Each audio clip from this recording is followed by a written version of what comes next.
Bonsoir à tous, merci d'être là. Ce soir, on va parler du Chili.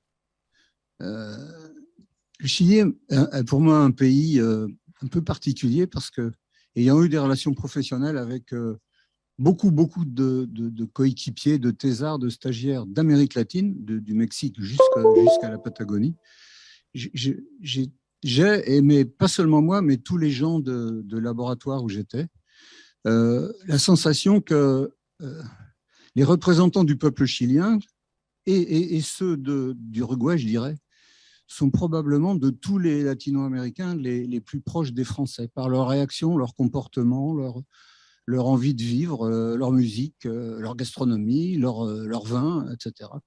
Bon, donc il y a, pour ceux qui ont la chance de les rencontrer, je ne sais pas si Franck Bodichot différera de moi, c'est un peuple un peu particulier, un peu particulier. Si j'ajoute à ça que, je peux dire ça comme ça parce que dans la salle, vous êtes pas mal à avoir quasiment mon âge ou être de la même génération, ceux qui étaient majeurs en 1970 et ceux qui étaient majeurs et de gauche en 1970 ont vu avec un plaisir très partagé l'arrivée de Salvador Allende à la tête d'une coalition de gauche au Chili.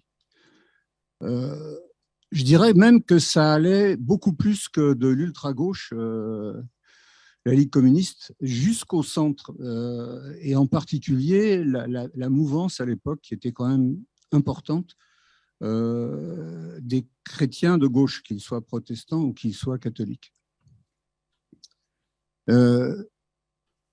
3 ans après, vous le savez tous, il y a eu un putsch, un des plus sauvages que l'humanité ait connu, avec l'aide réelle des États-Unis, de la CIA, des forces économiques néolibérales. Enfin, à l'époque, ils étaient libérales, ils n'étaient pas encore néolibérales. Et la répression a été sauvage. Et dans la foulée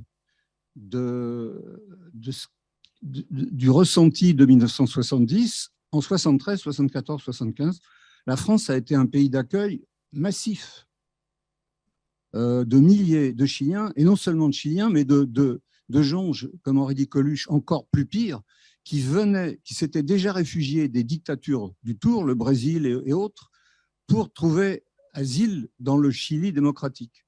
Et eux, ils étaient encore plus menacés par la junte chilienne que les Chiliens. Et l'accueil a été très fort. Il y a eu des organismes comme la CIMAD, comme la Ligue des droits de l'homme, comme Amnesty, qui ont participé. Mais la majorité des syndicats, tout label confondu, des ONG françaises, ont fait à l'époque des gestes considérables. Et même plus, la vie culturelle dans Paris, je ne dirais pas, a été dominée par les Chiliens, mais par exemple, Jean-Louis Barrault avait mis, et toute sa troupe, le théâtre d'Orsay, la structure qui utilisait la gare d'Orsay avant que ça devienne le musée d'Orsay. Barrault avait une troupe remarquable, avait un théâtre remarquable, et il a mis sa troupe, son infrastructure, sa logistique et sa salle pour des concerts ou des représentations théâtrales ou de poésie des Chiliens et des autres. Bon, alors, j'ai beaucoup vieilli et je me dis que la France, elle est beaucoup plus rabougrie sur elle-même qu'elle n'était en 1970. C'est une opinion personnelle. Alors, ce soir, on va parler majoritairement d'un événement qui est qu'après une longue période de dictature et une longue période de post-dictature, le peuple chilien a réussi, pour moi, une prouesse, c'est-à-dire sans casse, de décider démocratiquement de faire un référendum, fait-on ou fait-on pas une assemblée constituante. Bon, vous savez qu'il y a des gens en France qui réfléchissent à une 6e République. Il y a même eu un professeur de Montpellier de droit constitutionnel qui est venu nous parler de la 6e République l'an dernier. Quand on s'intéresse à ça, l'expérience chilienne, je pense, est assez exceptionnelle. Et elle est encore plus exceptionnelle qu'après cette opération démocratique, et Franck Bodichot vous en parlera bien sûr, tout récemment, le peuple chilien, aussi démocratiquement que le coup d'avant, a décidé de ne pas accepter cette constitution. Donc tout ça rend perplexe, montre la complexité du Chili, de son peuple, de ses structures, des populations autochtones, de la puissance industrielle et agricole et de la grande misère d'un certain nombre de gens. Et donc, peut-être qu'on pourra, dans le débat, regarder qu'est-ce qu'il peut y avoir comme différences, similitudes, expériences à utiliser. Et puis, comme Lula a été élu il y a quelques jours, l'axe, on va dire, démocratique Chili-Brésil va peut-être se reconstituer. Donc, pour ça, c'est Franco Di Chaux qu'on a le plaisir d'accueillir. Il est professeur d'histoire contemporaine latino-américaine à Toulouse, Jean Jaurès II. Il est aussi vice-président de l'association d'amitié franco-latino-américaine, ce qui est quand même très important. France-Amérique latine, pardon. Et il a écrit un certain nombre d'ouvrages, soit seul, soit en coopération avec d'autres universitaires. Et il y a un certain nombre de ses livres qui sont disponibles. Et tout récemment, il y a quelque chose dont il parlera, il a publié dans un supplément du Monde diplomatique un dossier concernant ce dont nous allons parler ce soir. Donc, merci beaucoup d'être venu et je vous passe la parole.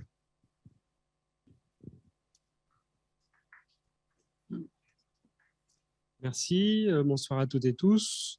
Donc oui, l'invitation qui m'a été faite, c'était de parler du Chili actuel, d'essayer de tirer un peu des bilans de cette expérience récente, aussi de la réinscrire dans une perspective historique évidemment un peu plus longue, parce que sinon on peut pas comprendre les résultats qui ont été mentionnés, c'est-à-dire ce rejet de la Constitution qui pour beaucoup était un espoir et pour certains vus de l'extérieur était un chemin presque naturel après la grande révolte d'octobre 2019 et la possibilité d'en finir enfin avec la constitution de Pinochet et avec tous les héritages autoritaires du Chili actuel.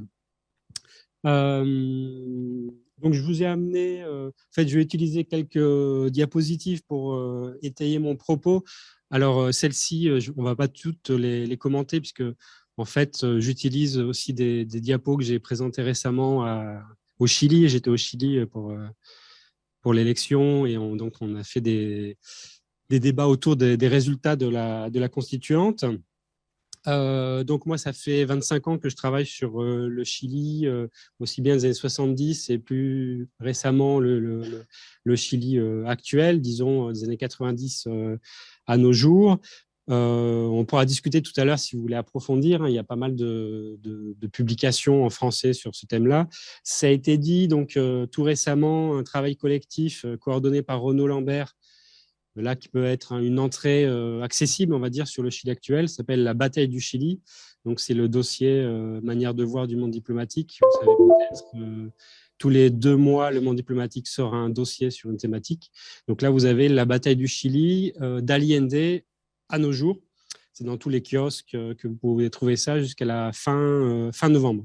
J'en ai amené 2 qui pourront aussi être vendus, mais sinon, vous le trouvez dans toute la France dans les kiosques. Donc, on pourrait réfléchir de 3 manières sur ce qui s'est passé au Chili récemment. D'une part, essayer de le réinscrire dans une perspective historique plus… Ah, ok, parfait. Une perspective historique, disons, depuis la dictature à nos jours. D'autre part, réfléchir de manière un peu plus serrée sur qu'est-ce qui s'est passé au Chili depuis 2019, en quel sens le néolibéralisme a été remis en cause au Chili, et de manière beaucoup plus conjoncturelle, essayer de comprendre les raisons du rejet de la Constitution. Donc, ça nous permettra de développer 3 points.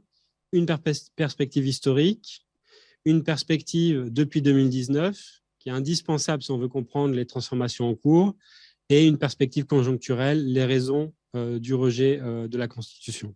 C'est ces 3 points que je vous propose de développer ici. En combien de temps déjà ? Entre 3 quarts d'heure et 1 heure. Sentez-vous libre un peu moins. Un petit peu plus. Oui, je vais essayer de faire 35-40 minutes, on va dire, pour laisser du temps ensuite pour en parler ensemble. Donc, je ne sais pas comment vous connaissez le Chili, peut-être pas du tout, peut-être bien, peut-être un petit peu.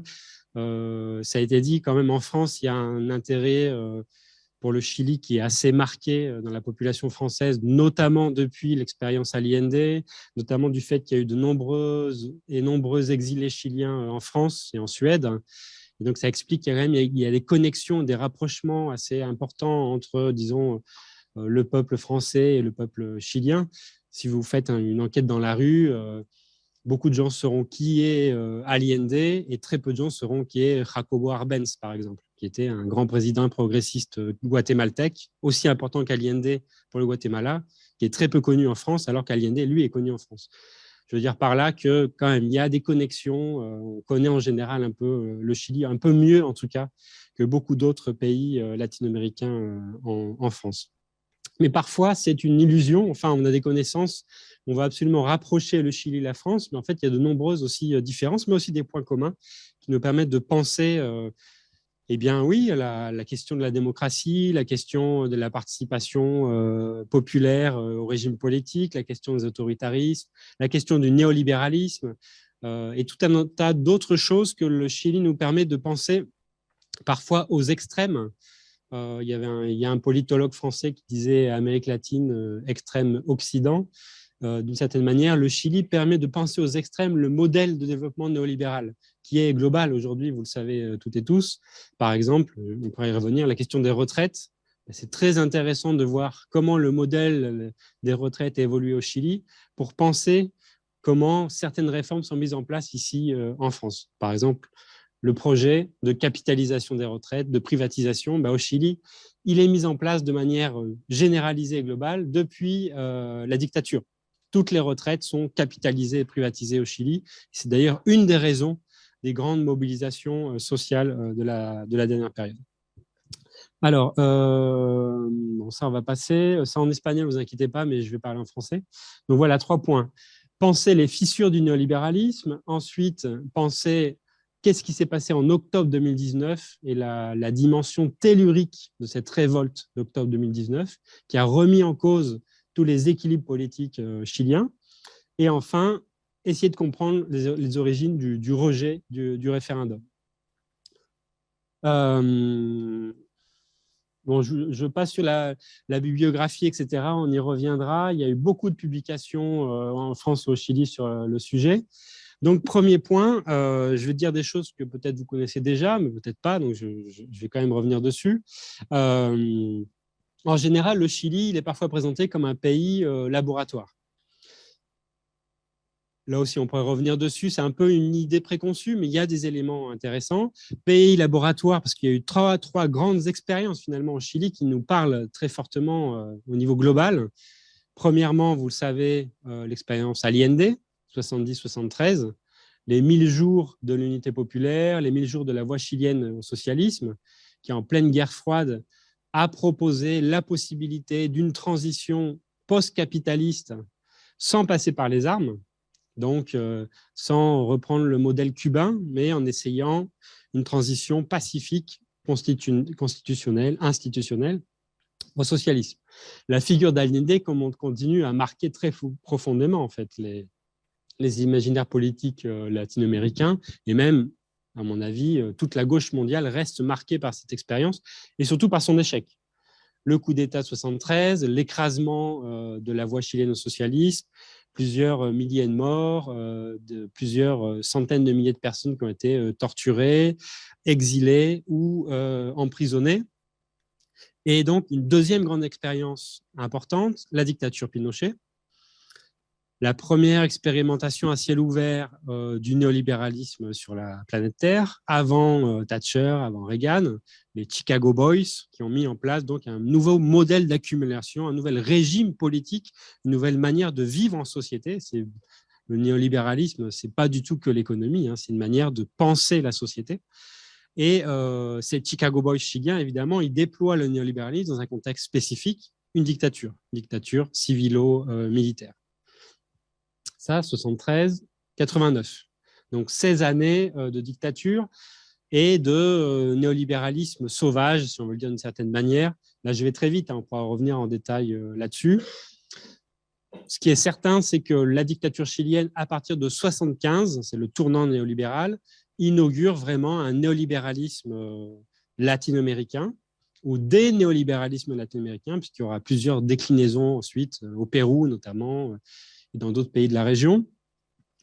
Mais aussi, quand on regarde le Chili, on se regarde en miroir, en fait. On voit tout ce que l'Europe a vécu, mais avec un décalage dans le temps, en partie, hein, en termes de réformes structurelles, privatisation, dérégulation, ouverture aux capitaux internationaux, globalisation du capital, remise en cause de l'État social, remise en cause des politiques publiques, de la santé, de l'éducation, des retraites, des transports, etc.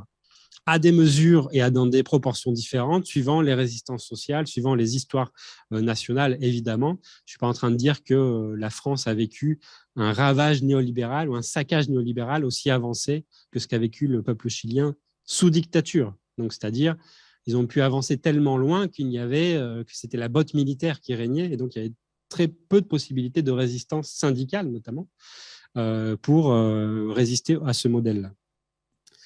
Et donc, troisième grande expérience, c'est à partir de 90, c'est pour ça que je vous ai mis cette photo, c'est 89-90, une transition démocratique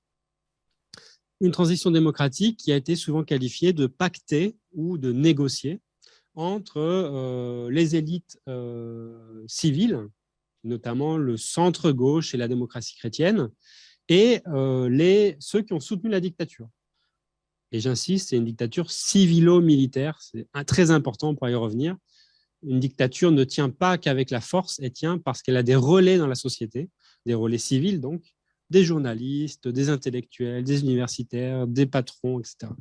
Et donc là, cette négociation entre la dictature et l'opposition dite modérée, dans lequel on retrouve les socialistes, les démocrates chrétiens notamment, va accoucher d'une démocratie pactée, comme les appellent les politistes.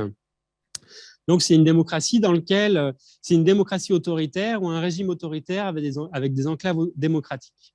C'est une sorte d'hybride qui naît de cette négociation, de cette sortie de la dictature, dans lequel on négocie tout un tas de choses. Par exemple, on négocie en grande partie l'impunité pour les militaires, même si elle n'est pas totale, hein. Il y a eu de nombreux procès par la suite. On négocie la poursuite du modèle économique qui va se poursuivre en démocratie. On négocie, par exemple, que le code du travail de la dictature et le code du travail de la démocratie, jusqu'à nos jours, jusqu'à aujourd'hui. 79, transformation du code du travail. Ce code du travail a très peu été modifié depuis. Donc, vous avez une démocratie qui a des relations capital-travail directement issues du temps de la dictature, et la législation elle-même est issue de la dictature. Et ce qui est central ici, pour ce qui nous intéresse, c'est la constitution de Pinochet, la constitution de 80, qui elle aussi va être maintenue finalement en démocratie. Donc vous avez un modèle quand même très original, hein, de certaine manière, d'un régime d'élection, de représentation, de la fin de la dictature militaire, la possibilité des libertés civiles et syndicales, mais dans lequel le texte constitutionnel est celui de la dictature, avec des réformes en 89-90, et ensuite d'importantes réformes en 2005, mais le socle constitutionnel se maintient finalement jusqu'à nos jours. C'est donc une démocratie, comme le dit un sociologue chilien très connu, Manuel Antonio Garretón, une démocratie avec des enclaves autoritaires. Vous voyez un peu ce régime hybride qui se met en place à cette époque et qui explique toutes les tensions, contradictions que vit le Chili depuis. Ces enclaves autoritaires, elles nous parlent beaucoup, en fait. Elles permettent de penser qu'est-ce qu'une démocratie. Et là, on voit qu'une démocratie, ce n'est pas seulement de voter toutes les 4 ou 5 ans, ce n'est pas seulement d'avoir une liberté de la presse formelle, alors que la presse au Chili est dominée par 2 groupes économiques qui dominent 90% de la radio, de la presse écrite, de la télé. C'est pas seulement pouvoir faire une manifestation de temps en temps. En fait, la démocratie, c'est bien plus que ça. Et donc, ça nous permet de parler de démocratie sociale, de participation démocratique, etc., etc. Là, cette image, en fait, elle résume très bien. Vous avez le premier président civil élu, Patricio Aylwin, démocrate chrétien, en rappelant que les démocrates chrétiens avaient soutenu le coup d'État de Pinochet. Et il se retrouve à être, cette fois-ci, le premier acteur civil élu en démocratie, aux côtés du dictateur, qui est très légitime, puisqu'il restera chef des forces armées pendant 8 ans. Donc, c'est comme si vous aviez une transition en Espagne, où vous avez Franco qui est chef des forces armées pendant 8 ans en démocratie. C'est exactement ça. Pinochet a contrôlé les forces armées pendant une dizaine d'années après la transition démocratique, et les militaires ont continué à être un État dans l'État, d'une certaine manière, jusqu'à nos jours. Donc ça, c'est un élément quand même tout à fait concret de ce qu'est ce régime politique qui naît en 89-90. De 90 à 2014, on va avoir une succession d'alternances politiques au Chili. Donc, sur le plan formel, le Chili va commencer à devenir la démocratie stable et consolidée de l'Amérique latine. En tout cas, c'est ce discours qui s'installe très fortement chez les élites chiliennes, chez les élites latino-américaines, d'une transition démocratique réussie, pacifique, négociée.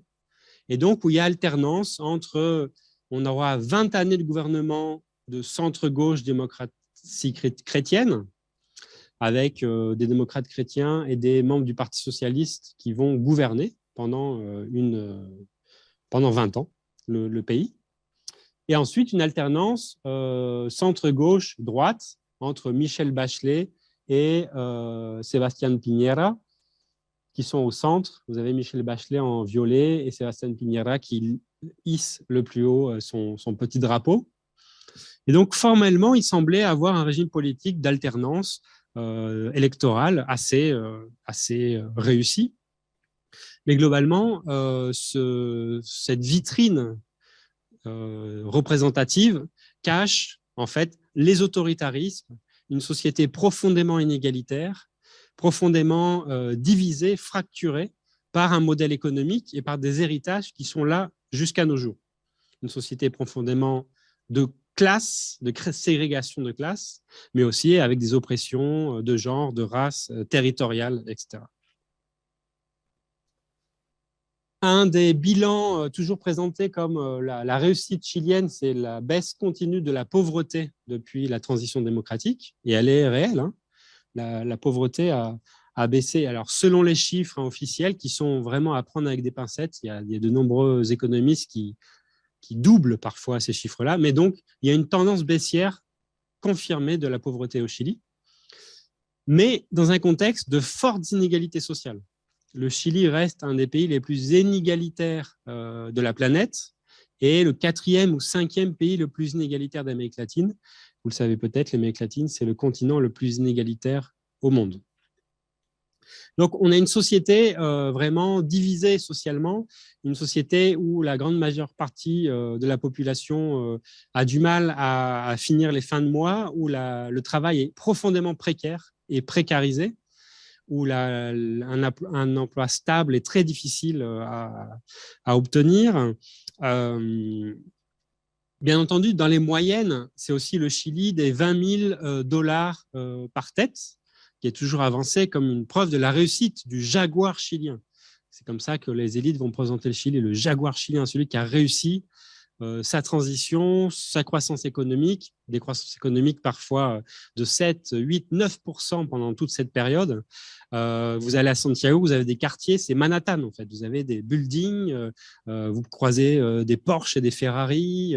Vous avez parmi les infrastructures hospitalières, les cliniques par exemple privées les plus modernes des Amériques, États-Unis compris, etc.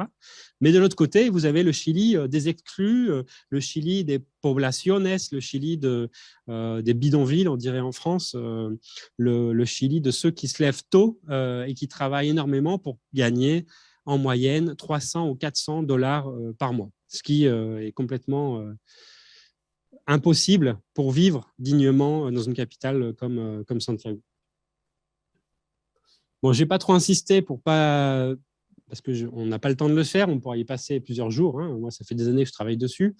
Mais vous avez donc cette contradiction fondamentale entre l'image du jaguar chilien, de la réussite, de la modernisation capitaliste néolibérale et celle que vivent les grandes majorités populaires du pays depuis 90, c'est-à-dire on vit une société démocratique mais profondément inégalitaire, profondément fracturée, profondément précaire. Il y a des collègues qui parlent de l'avènement de la société du précariat au Chili dans ces années-là. Et là, vous avez un petit graphique qui montre que une des grandes réussites chiliennes, c'était de dire nous sommes le pays qui est rentré dans le club très fermé de la OCDE, donc des pays dits développés. Mais dans ce club très fermé, le Chili montre ses inégalités, puisque, vous le voyez ici, 1% des plus riches concentrent plus d'un tiers des revenus du patrimoine national. Et là aussi, ce sont des chiffres conservateurs. Il y a des collègues qui parlent de 1% des plus riches concentrent 40%, voire 45% de la richesse nationale. Donc, c'est une société oligarchique, complètement oligarchique. On parle des 7 familles qui concentrent vraiment, qui contrôlent l'économie chilienne, notamment son économie d'exportation, puisque c'est un modèle qui s'est forgé sur l'exportation notamment des ressources, des biens communs naturels, avec un coût social environnemental extrêmement élevé. C'est bien entendu le cuivre, première réserve mondiale de cuivre, 25% du cuivre mondial est au Chili. Le salaire du Chili, comme le disait Salvador Allende, il est aujourd'hui aux mains de grandes compagnies multinationales, mais aussi de grandes familles nationales. Je passe des détails, dont l'entourage du clan Pinochet, qui s'est servi sur la bête pendant la dictature. C'est l'exportation de saumon, de fruits. Vous allez dans le supermarché en France, vous allez voir les avocats, le raisin, les pommes chiliennes. Vous allez voir les saumons, oui, je l'ai dit, le vin chilien aussi. Et puis, c'est l'exportation, un des premiers producteurs, exportateurs de pin et d'eucalyptus, notamment dans le sud du Chili, où vraiment l'environnement a été complètement ravagé. Vous avez ce qu'ils appellent les déserts verts.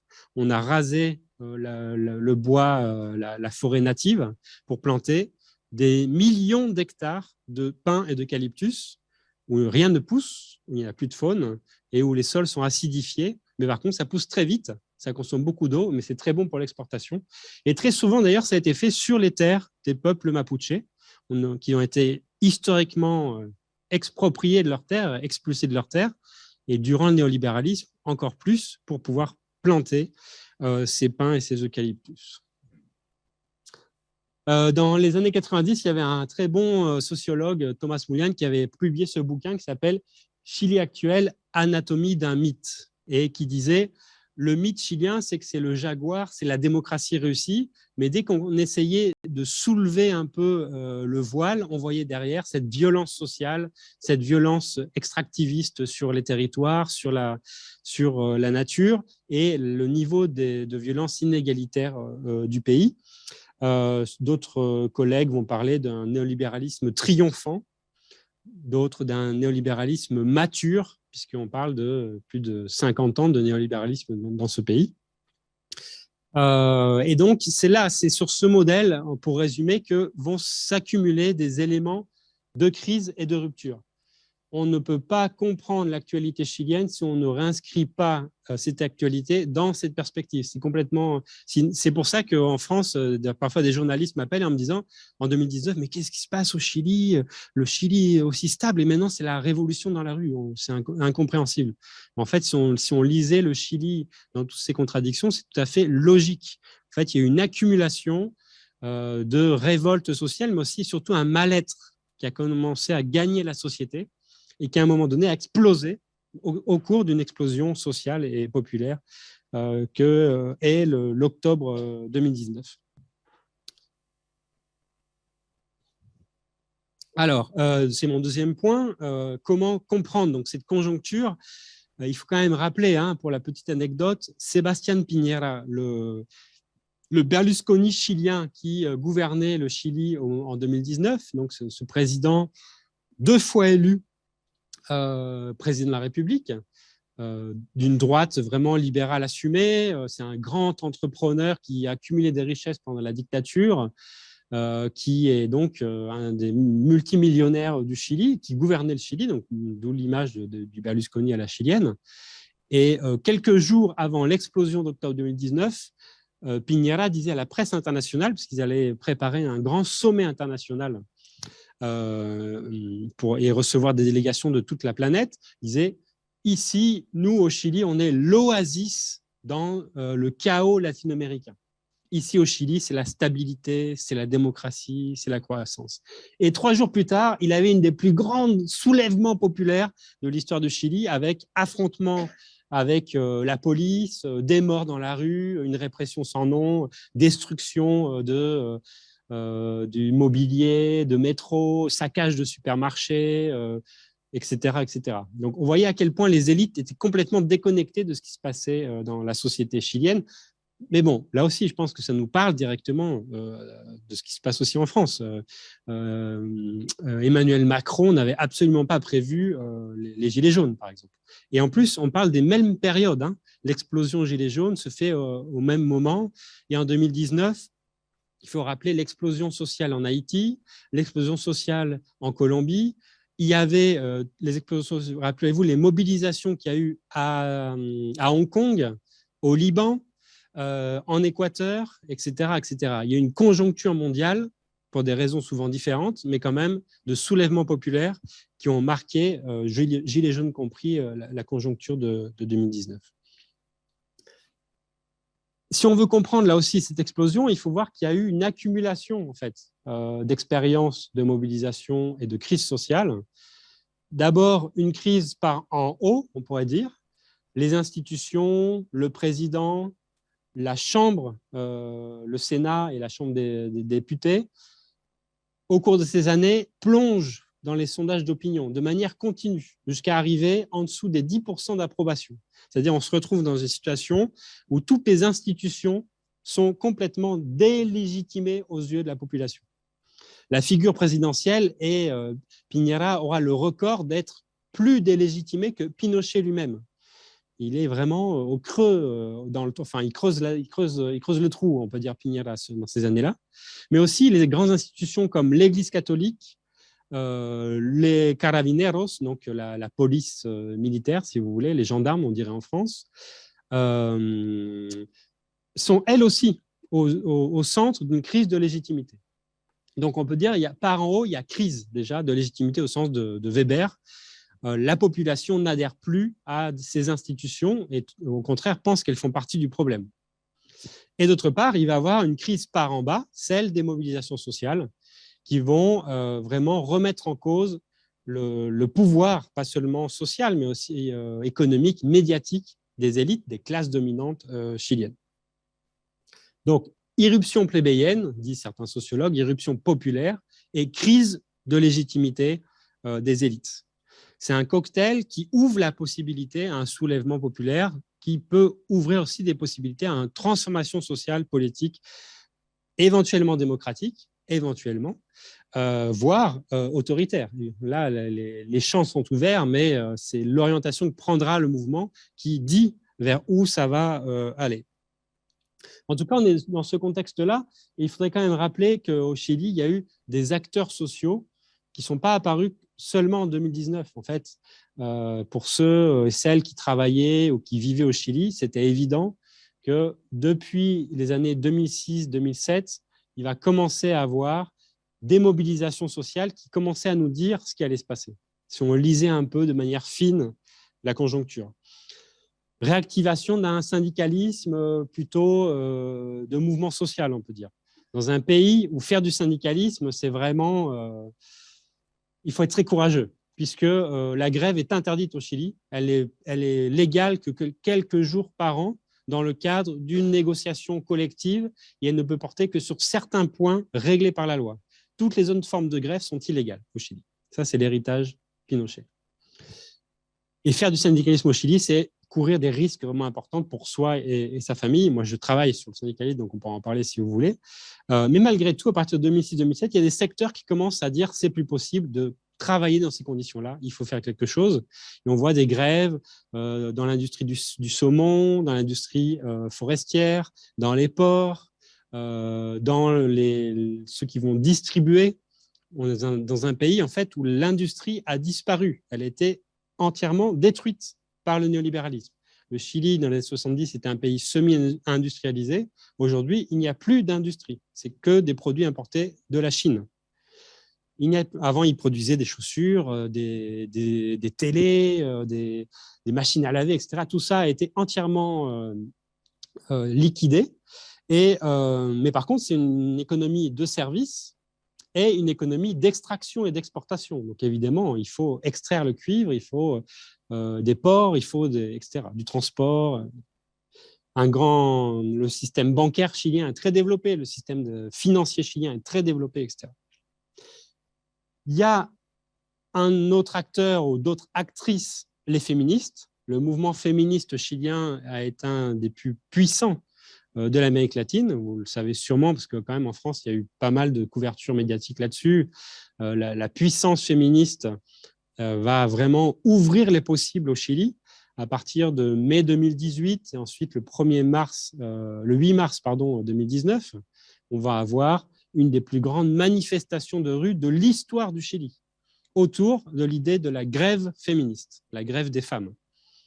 Donc là, on voit vraiment une montée en puissance des revendications féministes et en plus sur des bases tout à fait qu'on pourrait qualifier de radicales au sens où elles ne vont pas être seulement concentrées sur la question, par exemple, de l'avortement, des droits reproductifs, mais très rapidement vont alimenter un agenda féministe sur le modèle économique, les migrations, la santé, l'extraction et les biens communs naturels, etc. C'est vraiment un agenda féministe global qui est installé dans l'actualité chilienne par ces mobilisations. On pourra y revenir si vous le voulez. À mon avis, c'est central. Il y a d'autres acteurs, la jeunesse vraiment importante. La jeunesse, c'est elle qui va être l'étincelle d'octobre 2019, qui va commencer à sauter les tourniquets de métro suite à l'augmentation de 30 centimes du prix de ticket de métro. Et face à la massivité de cette désobéissance civile, mais aussi face à la répression, l'ampleur de la répression, on va avoir une massification du mouvement jusqu'à aboutir à un vrai soulèvement. Il faudrait aussi citer le peuple mapuche, qui est un acteur tout à fait important de crise et de la légitimité de l'État chilien. On ne va pas remonter à l'époque coloniale, évidemment, mais il faudrait le faire pourtant. Mais le peuple autochtone mapuche a toujours été un acteur critique d'affrontement avec l'État chilien en tant qu'État néocolonial. Et il va être réincorporé dans la grande séquence de mobilisation sociale et collective d'octobre 2019.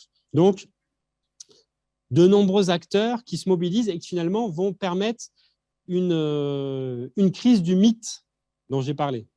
Le mythe apparaît tout d'un coup comme nu face aux yeux de millions de personnes qui vivent l'endettement. C'est une des sociétés les plus endettées des Amériques, l'endettement de la jeunesse notamment. Pour étudier au Chili, il faut un salaire minimum par mois, hein, même dans les universités publiques. Donc, vous voyez ce que ça signifie. Les familles s'endettent sur 20 ou 30 ans. Il faut payer un salaire minimum par mois, même dans les universités publiques. La différence, c'est que dans les universités publiques, il y a beaucoup plus de bourses d'État. Il y a un business de l'éducation qui est gigantesque. La santé est un marché, et un marché extrêmement juteux. Par contre, si on est pauvre, on se retrouve relégué dans un système de santé beaucoup plus précarisé, public, mais précarisé. L'éducation a été municipalisée dans les derniers jours de la dictature. Donc, les communes pauvres ont une éducation pauvre, les communes riches ont une éducation riche. Et voilà, donc toute cette ségrégation, cet endettement, cette privatisation de l'ensemble des espaces sociaux, elle va apparaître comme insupportable à ce moment-là, et notamment grâce à ces mobilisations-là, qui sont parfois passées sous le radar des analystes qui continuaient à dire Chili, oasis de l'Amérique latine, alors que de plus en plus, il y avait une massification des mobilisations. Et il y a un dernier acteur, les anciens. Les personnes âgées vont commencer à mener une bataille homérique au travers du mouvement non au fonds de pension, non mas AFP, pour dire on ne peut plus vivre dans des conditions aussi indignes alors que le taux de réversion, donc vous voyez ce que c'est le taux de réversion, c'est vos derniers salaires, combien vous allez recevoir finalement en fonction de la moyenne de vos derniers salaires en termes de retraite. Les taux de réversion sont un des plus bas aussi de l'Amérique latine. Très souvent, vous pouviez avoir des personnes qui ont travaillé 40 années, 40 ans de labeur et se retrouver avec des retraites à 200, 250 $, donc c'est-à-dire impossible de vivre et devaient vivre grâce à l'aide de la famille ou continuer à travailler de manière informelle en vendant dans la rue, etc. Ça, c'est vraiment l'héritage du système de pension Pinochet, de capitalisation. Aujourd'hui, au Chili, les fonds de pension contrôlent la moitié du PIB du Chili, de 180 milliards de dollars. Donc, en fait, vous avez ce système par capitalisation. Qu'est-ce qu'il crée? Il crée des fonds de pension gigantesques qui contrôlent des masses d'argent gigantesques et finalement contrôlent l'économie du pays, mais pas pour le bonheur des retraités qui, eux, ont en général des taux de réversion extrêmement bas, d'où la révolte aussi des retraités. Donc, c'est comme ça qu'on arrivait à la révolte d'octobre 2019, cette idée que Chile despertó, qui a inondé un peu la société chilienne, c'est-à-dire le Chili s'est réveillé. Comme si le Chili avait été endormi pendant 30 années par le néolibéralisme et l'idée du jaguar, et tout d'un coup s'était réveillé et avait dit non, mais ce n'est pas possible de vivre de cette manière. L'idée du Chile desperto, à mon avis, pose de nombreux problèmes parce que moi, je pense que le Chili n'était pas endormi. En tout cas, une partie de la société chilienne n'a pas été endormie, c'est ce que je viens d'expliquer. Continue à se mobiliser. Mais c'est vrai que les grandes masses de la population restaient attrapées par la dette, par l'efficacité néolibérale aussi, ce qui est un autre aspect. Il y a de nombreux travaux là-dessus. Le néolibéralisme, ce n'est pas que de la contrainte. Le néolibéralisme, c'est aussi vendre du plaisir, vendre de l'illusion, vendre de la consommation. Thomas Mullan disait le drame de la société chilienne, c'est que dans les années 70, c'était la place publique, l'espace de débat, de politisation, parfois même d'affrontement. Et aujourd'hui, la place publique chilienne, c'est le mall, c'est le supermarché. Enfin, le mall, c'est plus qu'un supermarché, c'est ces hypermarchés, vous avez tout dedans. Et donc, en fait, Mullan parle du citoyen carte de crédit. On est passé du citoyen ultra politisé des années 70 au citoyen carte de crédit, donc dont la forme de participation sociale est l'endettement, la consommation, ou parfois seulement la promenade au mall le dimanche. Là aussi, je pense que ça parle de nos sociétés ici en France aussi. Et donc, l'individuation néolibérale, la fragmentation néolibérale, la pulvérisation sociale du néolibéralisme a aussi des effets politiques très puissants et rend beaucoup plus difficile la participation politique, la participation associative, la participation syndicale, la mise en communauté politique. Et donc, ça aussi, ça a pesé dans la balance dans ces 30 années de sommeil néolibéral, comme le disent certains, et donc du réveil néolibéral de 2019. Même si j'insiste, je pense que ce n'est pas un réveil tout d'un coup. En fait, c'est une accumulation de mal-être, de rage, de mobilisation et de crise de légitimité du modèle de la transition, du pacte transitionnel des années 90. Il ne faut pas que je sois trop long et pour arriver à l'actualité. Ah oui, déjà, ok. Octobre 2019, ce sont des mobilisations de masse. On arrive même le 12 novembre 2019 à la plus grande manifestation de l'histoire du Chili. Donc, tout à l'heure, j'ai parlé de la plus grande manifestation avec les féministes. Et là, le 12 novembre, c'est encore plus massif. On pense qu'il y a eu 2,5 millions de personnes mobilisées dans la rue. Au niveau national, peut-être 4 millions de personnes mobilisées dans un pays de 16 millions d'habitants.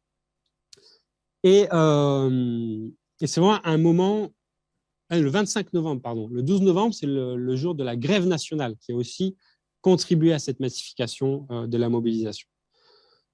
Les jeunes sont à l'avant-garde, vous avez peut-être vu des images, et vont vraiment revendiquer l'affrontement avec l'État, avec la police, et en face, un niveau de répression de masse.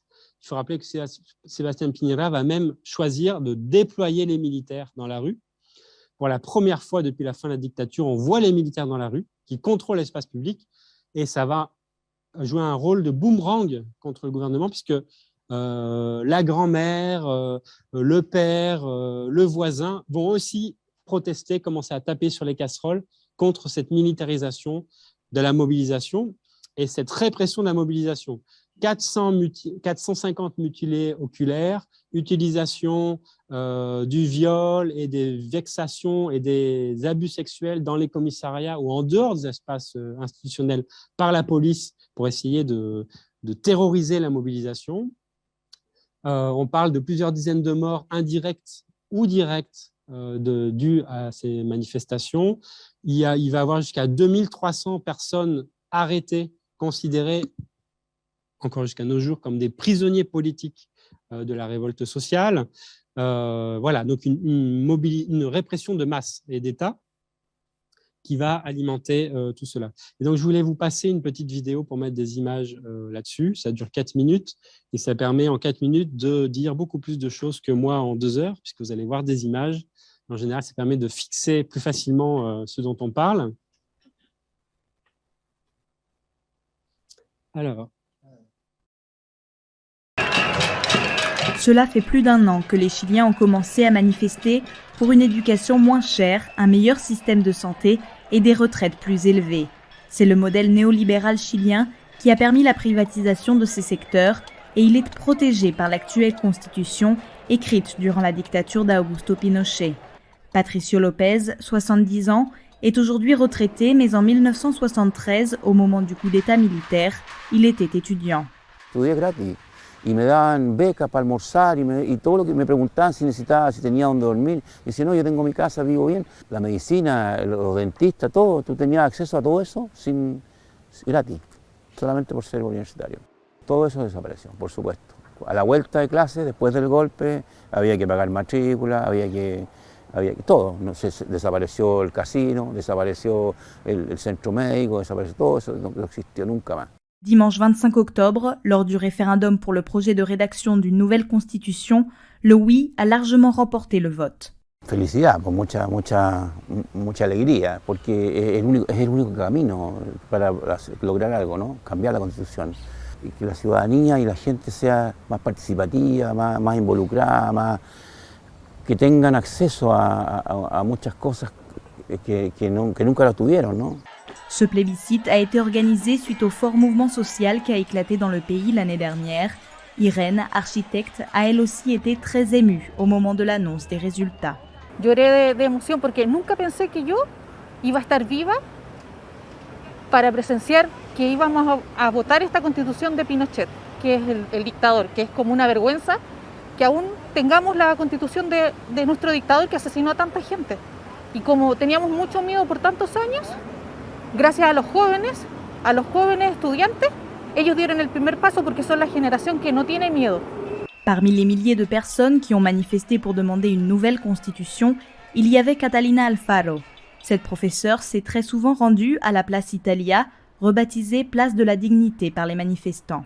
También es interesante ese lugar como desde ese punto. Ahí era donde antiguamente también se convocaban todas las movilizaciones y el concepto de dignidad viene como por la demanda que reúnen todas estas demandas sociales que es la actual revuelta social. Près de la Place de la Dignité, Catalina Alfaro a également été témoin de la répression exercée par les policiers chiliens contre les manifestants. Hay puntos específicos donde uno tiene que pasar muy rápido porque la lacrimógena puede llegarte a ti. Y vi personas con perdigones, principalmente los que están ahí como dando frente en la primera línea. Pero sí lo vi directo, vi personas saliendo, rescatistas ahí atentos y teniendo que movilizar personas. La violencia era súper cercana. Face à ces violences, les citoyens ont exprimé un fort rejet envers les forces de l'ordre, mais aussi envers la classe politique actuelle. Emmanuel Barrosé est sociologue et vit au Chili. Tous les partis politiques sont discrédités aujourd'hui du fait des scandales politiques et financiers qu'on a eus en 2015, qui a éclaboussé l'ensemble de la classe politique. Et en fait, ça fait des années que les partis politiques n'arrivent pas à canaliser les demandes de la rue. Donc c'est un ensemble de phénomènes qui fait que les partis ont très peu de soutien populaire aujourd'hui. Lors du référendum, les Chiliens ont aussi majoritairement voté en faveur d'une convention constituante pour la rédaction de la nouvelle constitution. Elle sera composée à 100% de citoyens élus excluant ainsi les partis politiques. La classe politique, en fait, est un peu déboussolée depuis le 18 octobre de l'an dernier, dans le sens où ce mouvement, le mouvement populaire et l'explosion sociale, c'est en partie contre la classe politique. Donc il est assez difficile de réagir sans avoir l'air de récupérer ce qui se passe. Donc en fait, à gauche comme à droite, en général, on a eu des réactions assez modérées, dans le sens où la rue prend comme de la récupération toute déclaration trop spontanée ou trop en faveur de la Convention. D'ici un an, le Chili devra de nouveau voter pour valider ou non le nouveau texte de la Constitution. S'il ne remporte pas l'unanimité, les Chiliens conserveront alors la Constitution actuelle écrite sous le régime de la dictature.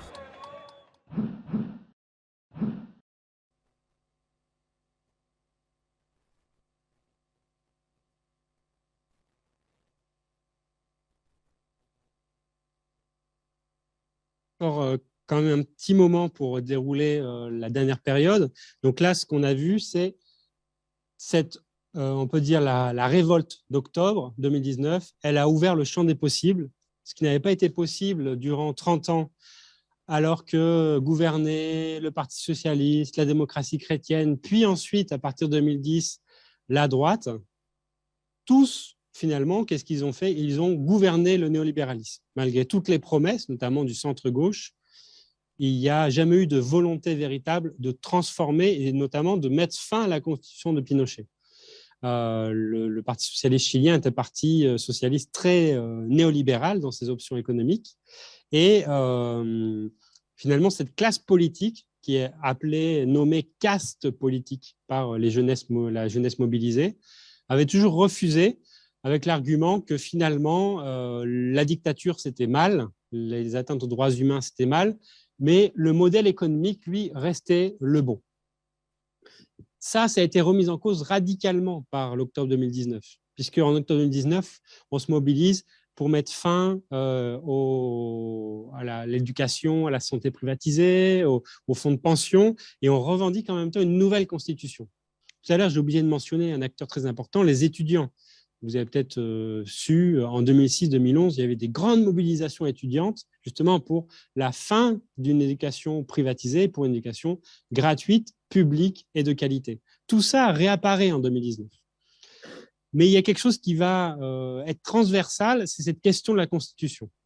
Avec l'idée pour certains, certaines, qu'une nouvelle Constitution, ça sera au moins un premier pas pour ensuite avoir des nouveaux droits sociaux et vraiment défaire l'héritage maudit de Pinochet.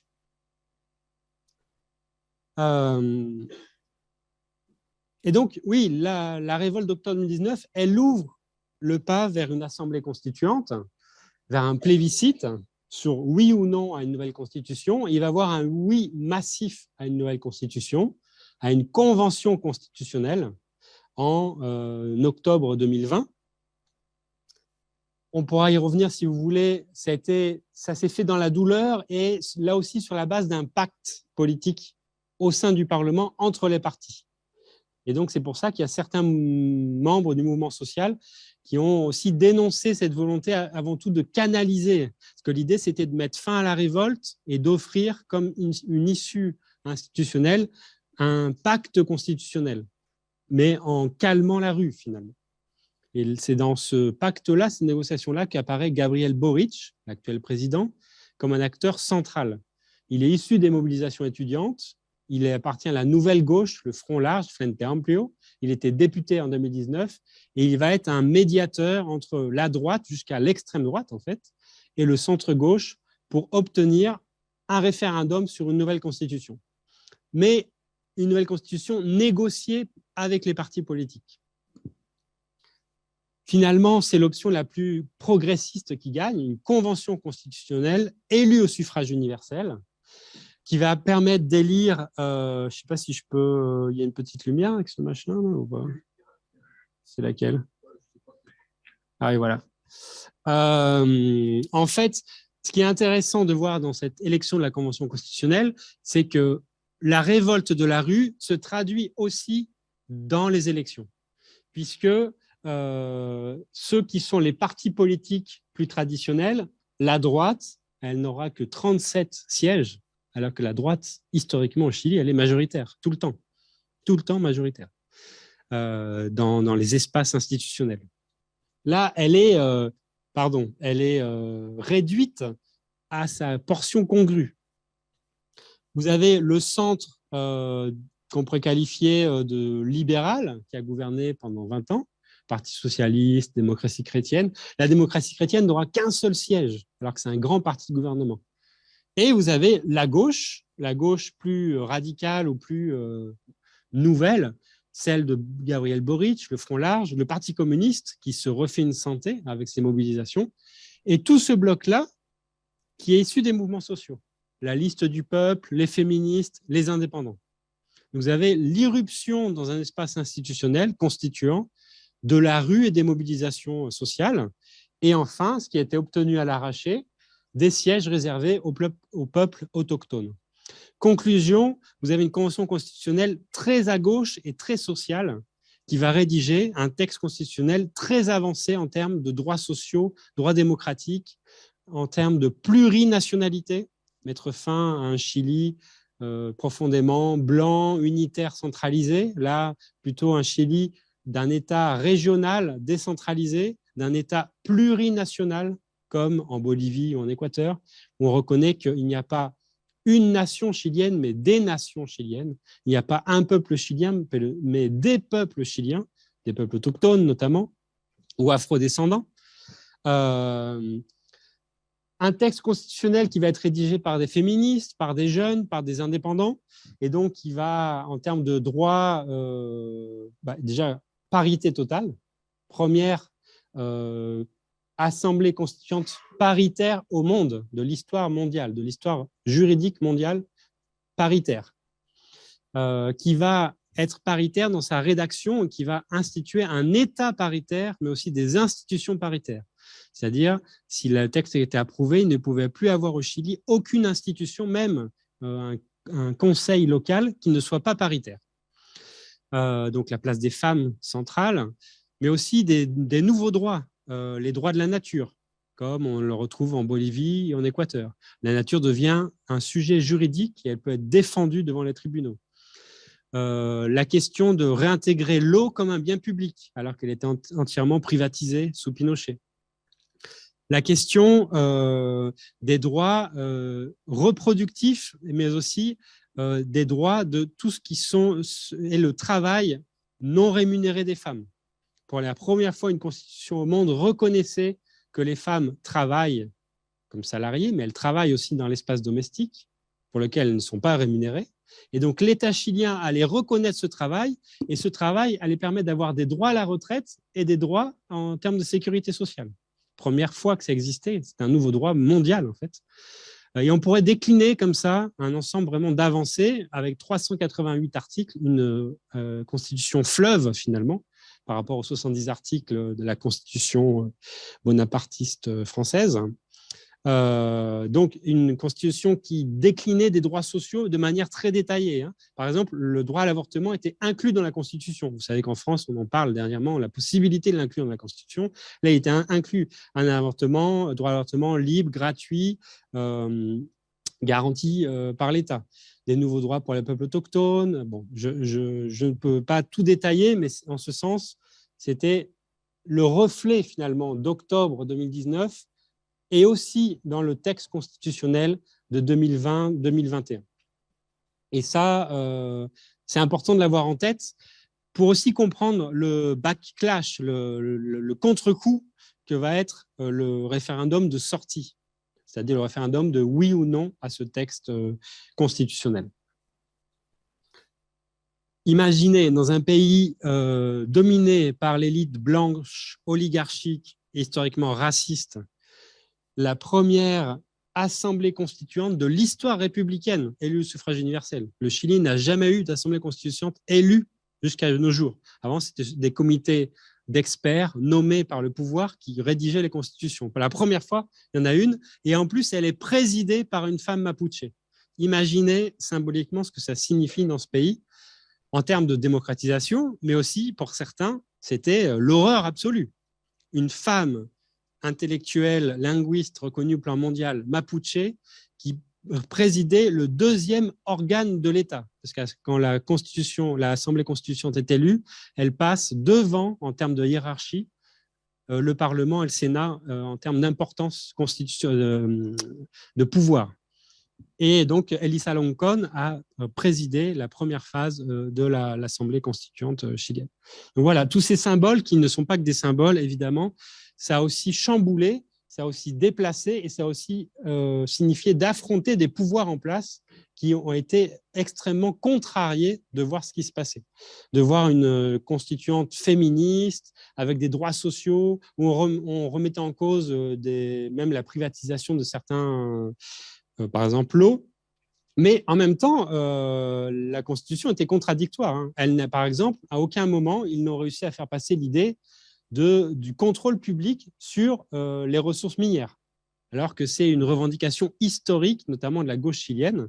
Il n'y a pas eu accord au sein de l'Assemblée pour dire, comme sous Allende par exemple, le cuivre et le lithium, surtout aujourd'hui, devraient être un bien public géré par l'État. Ça, il n'y a pas eu accord. Donc, des grandes avancées, mais aussi de certaines contradictions, malgré tout.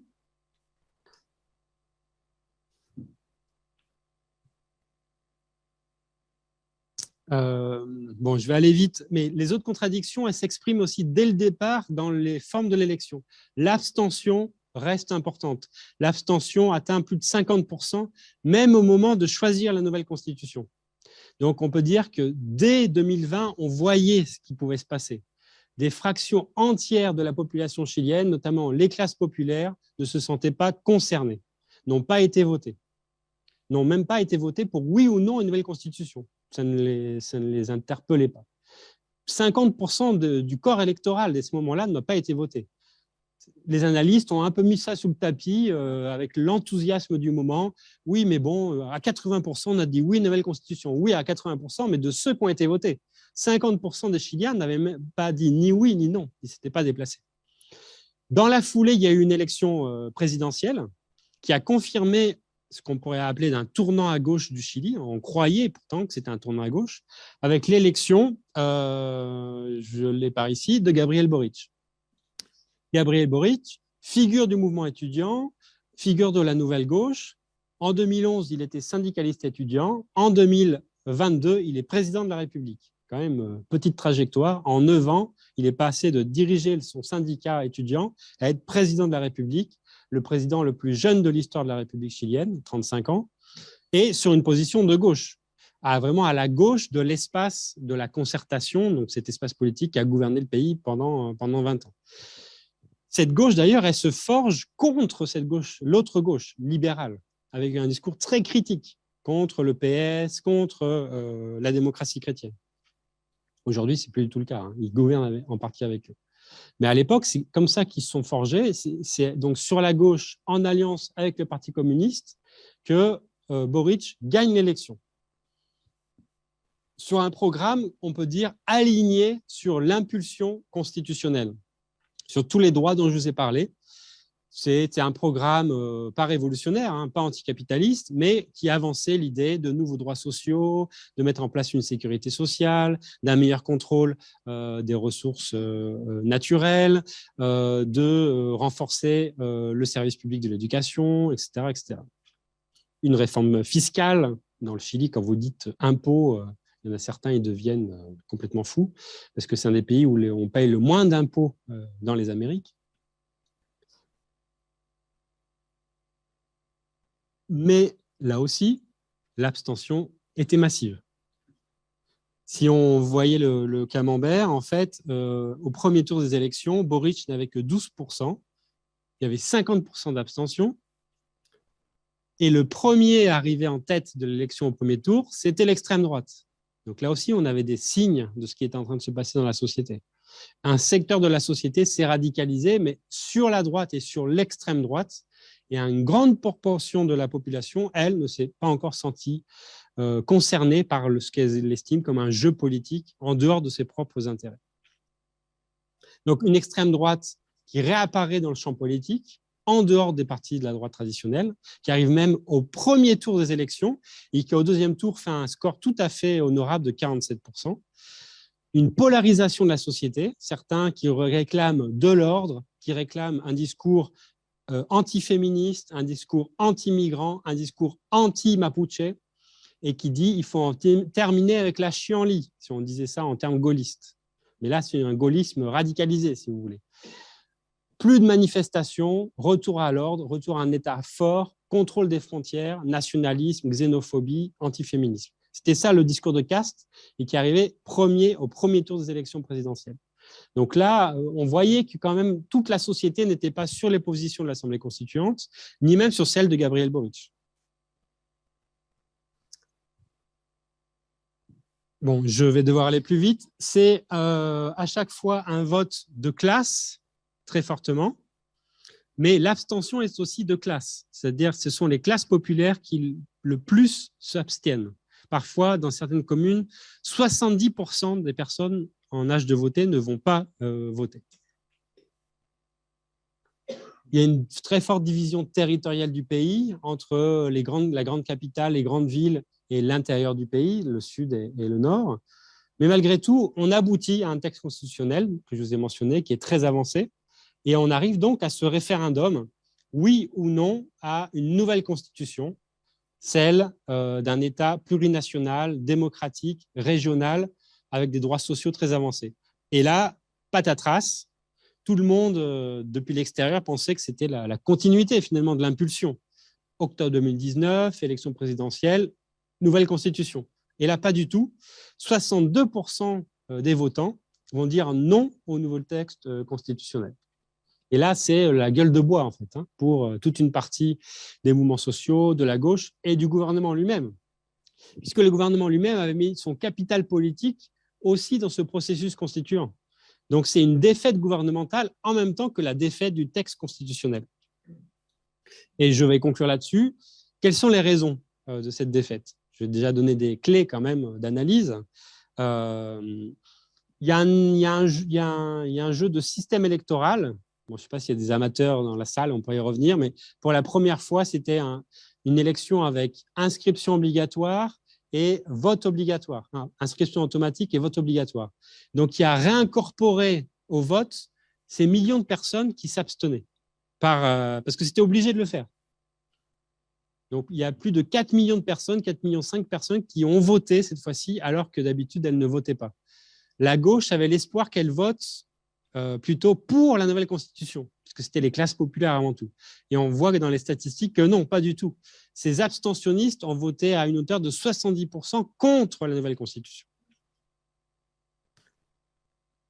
Là, c'est la participation, en fait, et le vote selon la richesse, si vous voulez, la distribution des revenus. Et ce qu'on voit, c'est que donc, vous avez les plus riches en bas et les plus pauvres en haut. Les plus pauvres votent à 75% contre la Constitution. Et paradoxalement, ce sont les 5%, les 20% les plus riches, les plus diplômés, les plus aisés, qui ont le plus voté pour le nouveau texte, mais ils rejettent quand même à 60%. Qu'est-ce que ça nous dit? Qu'il y a eu un échec très important des défenseurs du nouveau texte constitutionnel, de la convention constitutionnelle, des mouvements sociaux et de la gauche pour traduire et faire redescendre au bas de la société tout ce que représentait en termes de démocratisation ce nouveau texte constitutionnel. Les droits féministes, les droits de la nature, les droits mapuche, la plurinationalité, la régionalisation, n'a pas parlé massivement à la population chilienne et en particulier aux classes populaires. Comment ça s'explique? Déjà, il y a un contexte, une conjoncture qui a changé. Depuis 2 ans, le Chili vit une crise économique terrible, inflation très très forte. La précarité s'est encore accrue au cours des dernières années. Il y a eu la pandémie qui a ravagé l'économie et surtout les plus pauvres.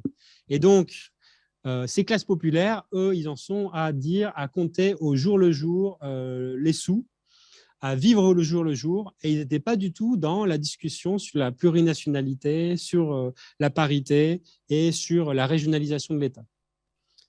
Et donc là, il y a eu un gap, une distance, un abîme qui s'est créé entre les intérêts immédiats des classes populaires, en tout cas tels que ressentis comme immédiats, et la classe politique convention constitutionnelle inclus. C'est ça qui est un peu dramatique. Ces constituants qui se sont forgés contre la caste politique ont été vus comme des membres de la caste politique. Et là, aujourd'hui, il y a pas mal de féministes, moi j'en connais plusieurs, qui ont été membres de la Convention, qui disent on n'a pas réussi à faire que nos discussions soient réinterprétées comme des discussions d'intérêt général, d'intérêt des plus pauvres. Alors que paradoxalement, c'était le cas. Par exemple, le droit du travail, si cette constitution avait été votée, il aurait été transformé au Chili. Nouveau droit de grève, négociation collective par branche qui a disparu depuis les années 70, nouveau droit pour les salariés, etc., etc. Les salaires minimums, mais tout ça, ça n'a pas été traduit dans les faits pour une grande partie des classes populaires. D'autre part, il y a un vote de sanction contre le gouvernement Boric. Il y a une désillusion très rapide. Le gouvernement Boric a déçu très vite, notamment sur sa gauche, l'espace de la gauche chilienne. Très rapidement, on s'est dit, bon, mais finalement, toutes les promesses, ça n'avance pas. Et évidemment, ça n'avance pas parce qu'il a recentré son discours, parce qu'il est minoritaire au Parlement, donc il ne peut pas légiférer sans avoir les accords avec la démocratie chrétienne, le centre social libéral, etc. Donc, effectivement, ça n'avance pas. Des illusions de ce côté-là aussi. D'autre part, il y a la campagne médiatique extrêmement efficace, extrêmement bien réussie, des opposants, notamment des conservateurs de la droite, qui a fait une campagne médiatique de choc avec, d'un côté, les fake news sur les réseaux sociaux, et d'autre part, ils ont pilonné à coût de millions de dollars. On estime qu'ils avaient 100% de plus de financement la campagne du non que la campagne du oui. Et ils ont pilonné sur 3 sujets. La plurinationalité, ça veut dire que les Mapuches vont avoir plus de droits que vous, les Blancs et les Métis. Et donc là, ils ont fait peur. En gros, si on met en place un État plurinational, il y aura des citoyens de seconde zone, ce ne seront plus les indigènes, ce seront les Métis et les Blancs. Ils ont fait peur là-dessus, ce qui est complètement faux, hein. Deuxièmement, on va vous exproprier votre maison avec cette nouvelle constitution. Parce qu'il y a un des 388 articles qui reconnaît qu'en cas d'urgence majeure, l'État a un pouvoir d'expropriation. Mais dans les premiers articles, pourtant, cette constitution garantissait la propriété privée. Ce n'était pas une constitution bolchevique, je vous rassure. Pas du tout. Mais donc là, la droite a extrait un article et a tapé dessus. Et au Chili, dans la précarité qu'on vit, parfois le seul bien qu'on a, c'est sa maison. Et encore, c'est une maison qu'il faut payer sur 20, 30 ou 40 ans. Et donc, cette idée-là, elle a été transversale. L'Église catholique et les évangéliques ont eu un rôle central. Avortement inclus dans la Constitution. Évidemment, ils ont fait une campagne dans les églises, non à la Constitution. C'est une constitution de l'antéchrist, puisqu'elle reconnaît le droit à l'avortement. Et enfin, il y a eu vraiment une campagne générale pour dire cette constitution, c'est quasiment celle de la radicalisation, c'est celle des féministes, c'est celle des mouvements sociaux. Ce n'est pas la maison de tous, no es la casa común. Donc, cette droite qui, historiquement, a toujours refusé de modifier la Constitution, qui a toujours voulu garder la Constitution de Pinochet, intelligemment, elle a dit « Attention, on ne veut pas cette Constitution, mais on veut une autre Constitution. » Et ça, c'était un coup de génie. Dans une société qui, effectivement, la société chilienne veut une autre Constitution. Et elle l'a montré à plusieurs reprises. Donc, qu'ont fait les secteurs conservateurs? Ils ont dit « On ne veut pas celle-là parce qu'elle est mauvaise, mais on en veut une autre qui soit beaucoup plus modérée, qui soit la maison de tous. » Et donc, grâce à cette campagne médiatique, aussi, ils ont réussi à avancer. Mais moi, je ne suis pas de ceux qui disent que c'est la campagne médiatique qui explique le résultat. Il y a d'abord toutes ces autres choses. La crise économique, la précarité, le vote sanction contre Boric, et aussi une très bonne campagne électorale de l'opposition. Bon, je vous passe, j'ai plein d'autres statistiques, je vais les passer. Je conclus là-dessus. On est de nouveau à la croisée des chemins. C'est une défaite majeure pour la démocratisation. C'est mon point de vue, hein. Certains ne le partagent pas. Une défaite majeure pour la démocratisation du Chili, pour penser à un Chili post-néolibéral et post-autoritaire. En même temps, le processus constituant continue. Gabriel Boric a garanti qu'il y aurait une nouvelle constitution au Chili, mais cette fois-ci qui sera beaucoup plus sous le contrôle du Parlement et des partis installés au Parlement, des partis historiques. Certains parlent de commissions mixtes avec des experts, d'autres parlent de sûrement on va aller vers de nouvelles élections, mais une convention beaucoup plus réduite dans laquelle les partis garderont la main et évidemment, ce qu'ils veulent éviter, c'est de perdre la main comme ça s'est passé en 2021, d'avoir des féministes, des indépendants, des Mapuche, etc., qui contrôlent l'espace. Là, les partis vont garder la main sur le processus, vont faire une constitution beaucoup plus courte, moins détaillée, plus ramassée, plus modérée aussi, beaucoup plus conservatrice d'une certaine manière. Mais malgré tout, l'agenda constitutionnel reste installé. Ça, c'est quand même une avancée. En même temps, le gouvernement est complètement acculé et a encore plus modéré son discours. Il est allié aujourd'hui avec une partie du Parti socialiste. Donc, on revoit les grandes figures qui ont gouverné pendant 20 ans revenir au centre du gouvernement. Il a réussi à mettre en place une réforme fiscale, mais beaucoup plus modérée que la promesse initiale. Aujourd'hui, il est en train de proposer une réforme du système de pension qui est en discussion ces jours-ci au Parlement, qui est aussi là, et on peut en revenir si vous voulez dans le détail, il y a une sorte de mixte. Donc, on va garder les fonds de pension, mais cette fois-ci, il y aura une caisse publique. On va mettre un petit peu de sécurité sociale, mais ça sera encore une capitalisation individuelle qu'on pourra hériter. Donc, voilà, on fait une sorte d'adaptation du modèle. Et puis, il y a la réapparition de la répression sociale sous Boric. Répression dans le sud du pays avec le peuple mapuche. Il y a des secteurs mobilisés très radicalisés qui parlent d'autodéfense face à l'État. Donc là, Boric a une épine dans le pied très importante. Et d'autre part, répression même du mouvement étudiant. Donc on se retrouve à avoir un leader étudiant président qui réprime le mouvement étudiant actuel. Donc il y a des contradictions politiques très fortes, un gouvernement affaibli et qui est sous la pression des secteurs conservateurs qui vont vraiment tout faire pour l'acculer encore plus. Donc, on va avoir sûrement une fin de mandat assez difficile. Et dans ce contexte, les évolutions démocratiques vont sûrement devoir émerger de nouveau par ces irruptions par en bas et cette pression de la société civile. Voilà, je vous remercie.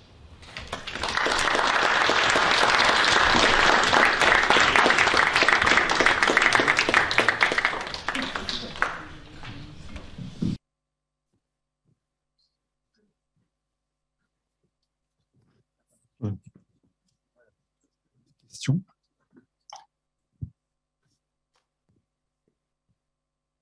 Il n'y a personne, pas de questions. Ah voilà, quand même.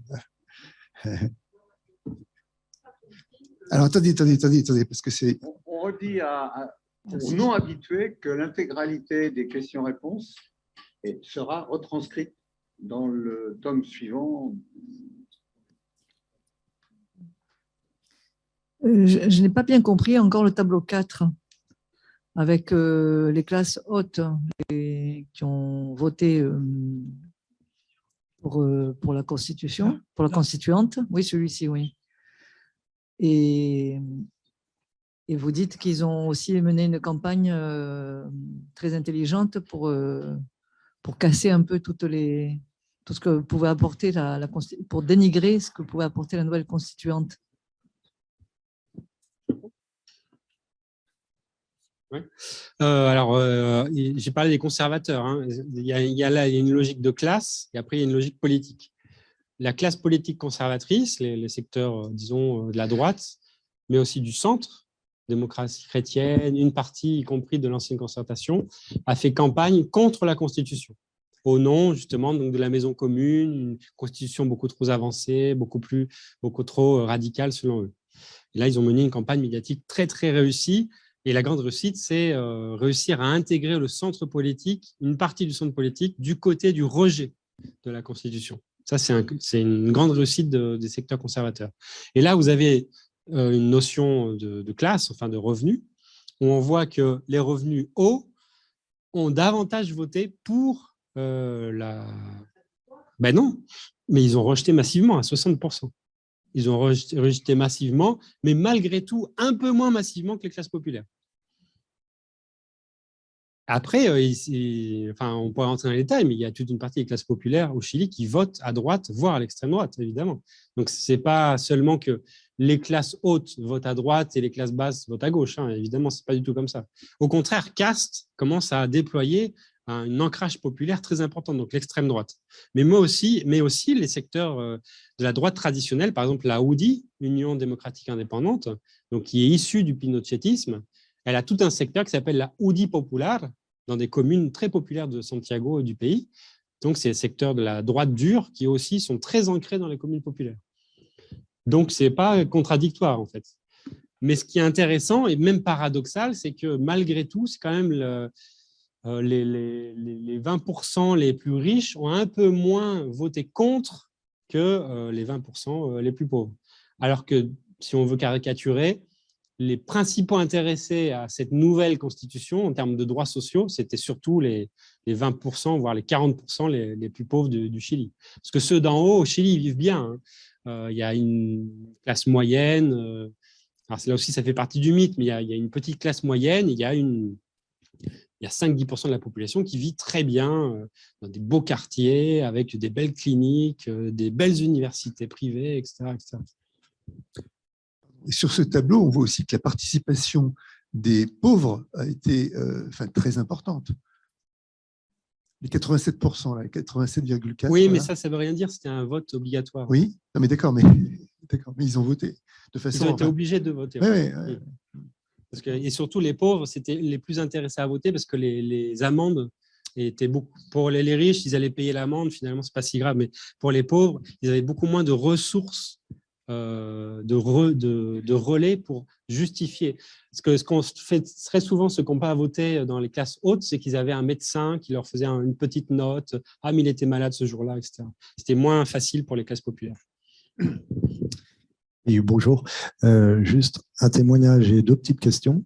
Je voudrais juste mentionner le film Mon pays imaginaire, qui montre de manière vraiment… Je le présente lundi soir à l'ABC, si ça vous intéresse. Oui, d'accord, donc qui montre vraiment les images des manifestations d'octobre, à partir d'octobre 2019. Le film est vraiment très bien fait.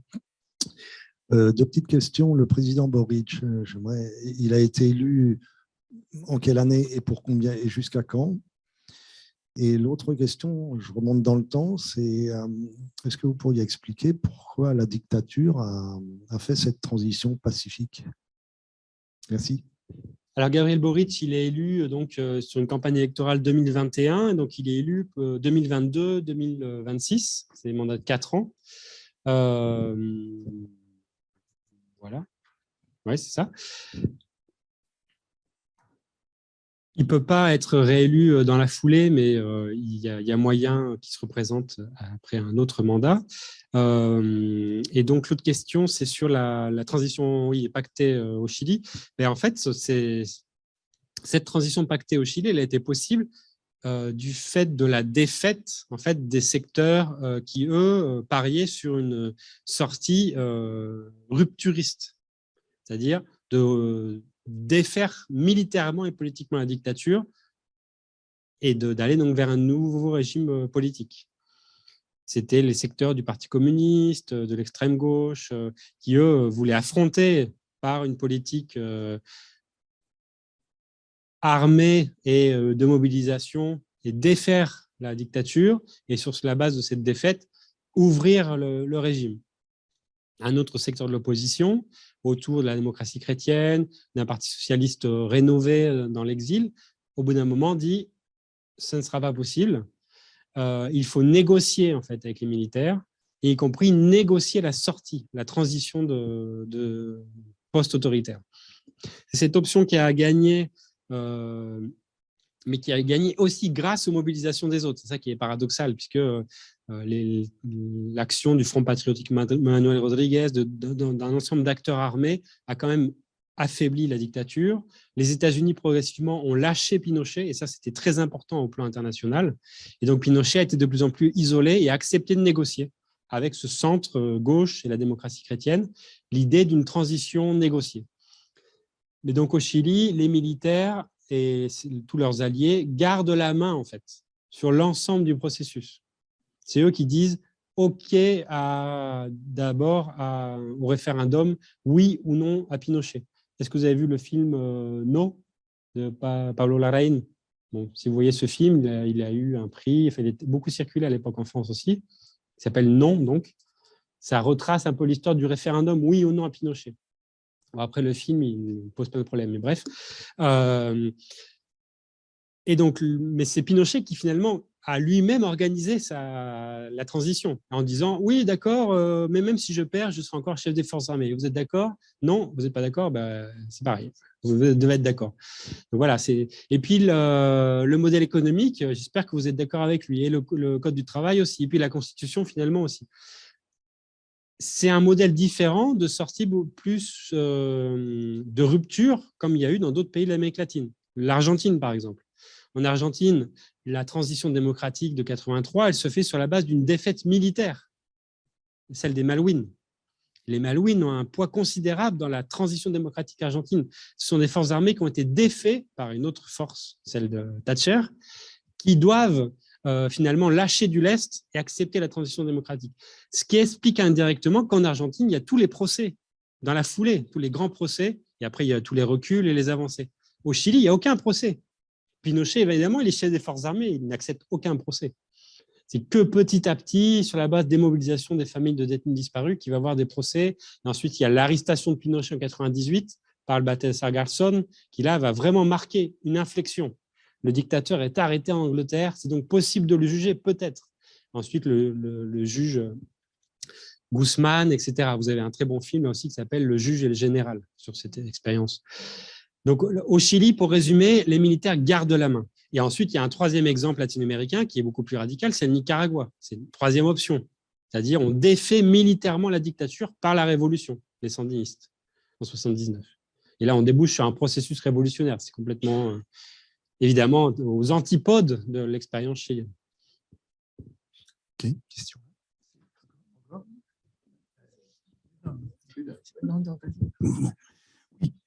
Comme ma voisine, je suis très. Ces tableaux 4, c'est vraiment quelque chose de voir comme la classe baja, média baja, et bien finalement, c'est eux qui ont dit non à la Constitution. Et ça me rappelle, enfin, vous êtes professeur d'histoire, vous savez plus que moi, cette phrase de Paul Valéry qui disait que l'histoire, c'est la science qui étudie le fait qui ne se répète pas. Et De Gaulle, il répondait que l'histoire ne se répète pas, mais que parfois, elle bègue. Bon, il y a un bégaiement de l'histoire, et en tant que prof, peut-être vous pouvez nous éclaircir davantage, la Constitution de Cadiz, en Espagne. Ce régime des Bourbons décadent, et que les Espagnols à Cadiz, ils font une constitution, un peu dans le style de Chili, et que ces constitutions inspirées de la Révolution française, de l'illustration française, elle est justement, comme dans ces cas, mise à pied par les classes populaires. Ces cris célèbres de « Vivan las cadenas », « Vive les chaînes », on préfère être sous la dictature, en quelque sorte, des Bourbons, plutôt que se mettre dans une aventure que nous. Et je crois que la dame, elle donne un peu la clé de ces problèmes.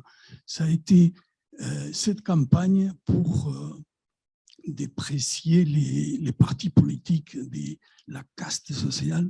Et à Cadiz aussi, il y a ces phrases qui disent « Que pasa en Cadiz ?» Qu'est-ce qu'ils foutent à Cadiz? Ils nous emmerdent à Cadiz avec toute cette nouvelle constitution. Donc voilà une petite répétition de l'histoire. Oui, non, sur le vote de classe contre la Constitution, il est là maintenant très bien documenté. Là, vous avez un autre graphique qui est vraiment là très très clair.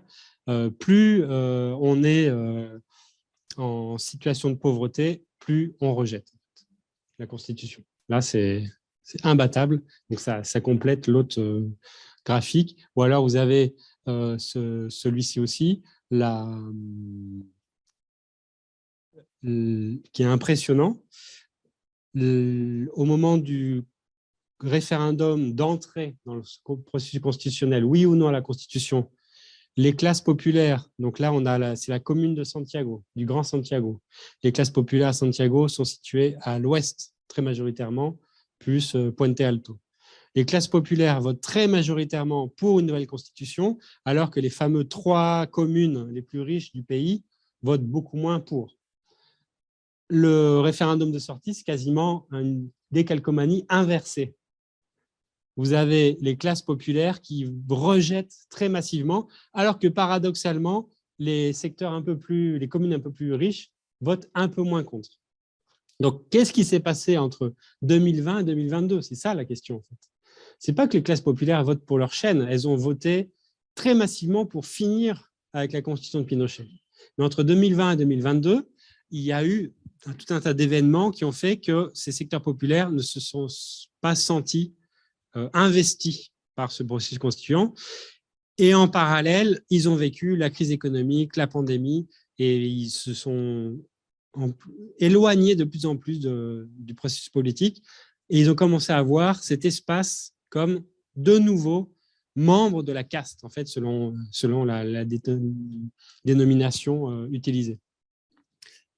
Il y a tout un débat, je ne vais pas rentrer dans les détails, mais y compris au sein de la gauche, le lendemain du résultat, évidemment, les secteurs de gauche ou ceux qui ont participé à la convention, moi j'étais là-bas, j'ai vu beaucoup de gens pleurer, je peux vous dire, et pendant plusieurs journées. Donc il y avait des illusions, de la déception, voire ils étaient amers. Et il y a même eu des colonnes de presse, des articles de presse, où certains commençaient à dire quel peuple de merde on a, en gros, quoi. Ils ne savent pas voter.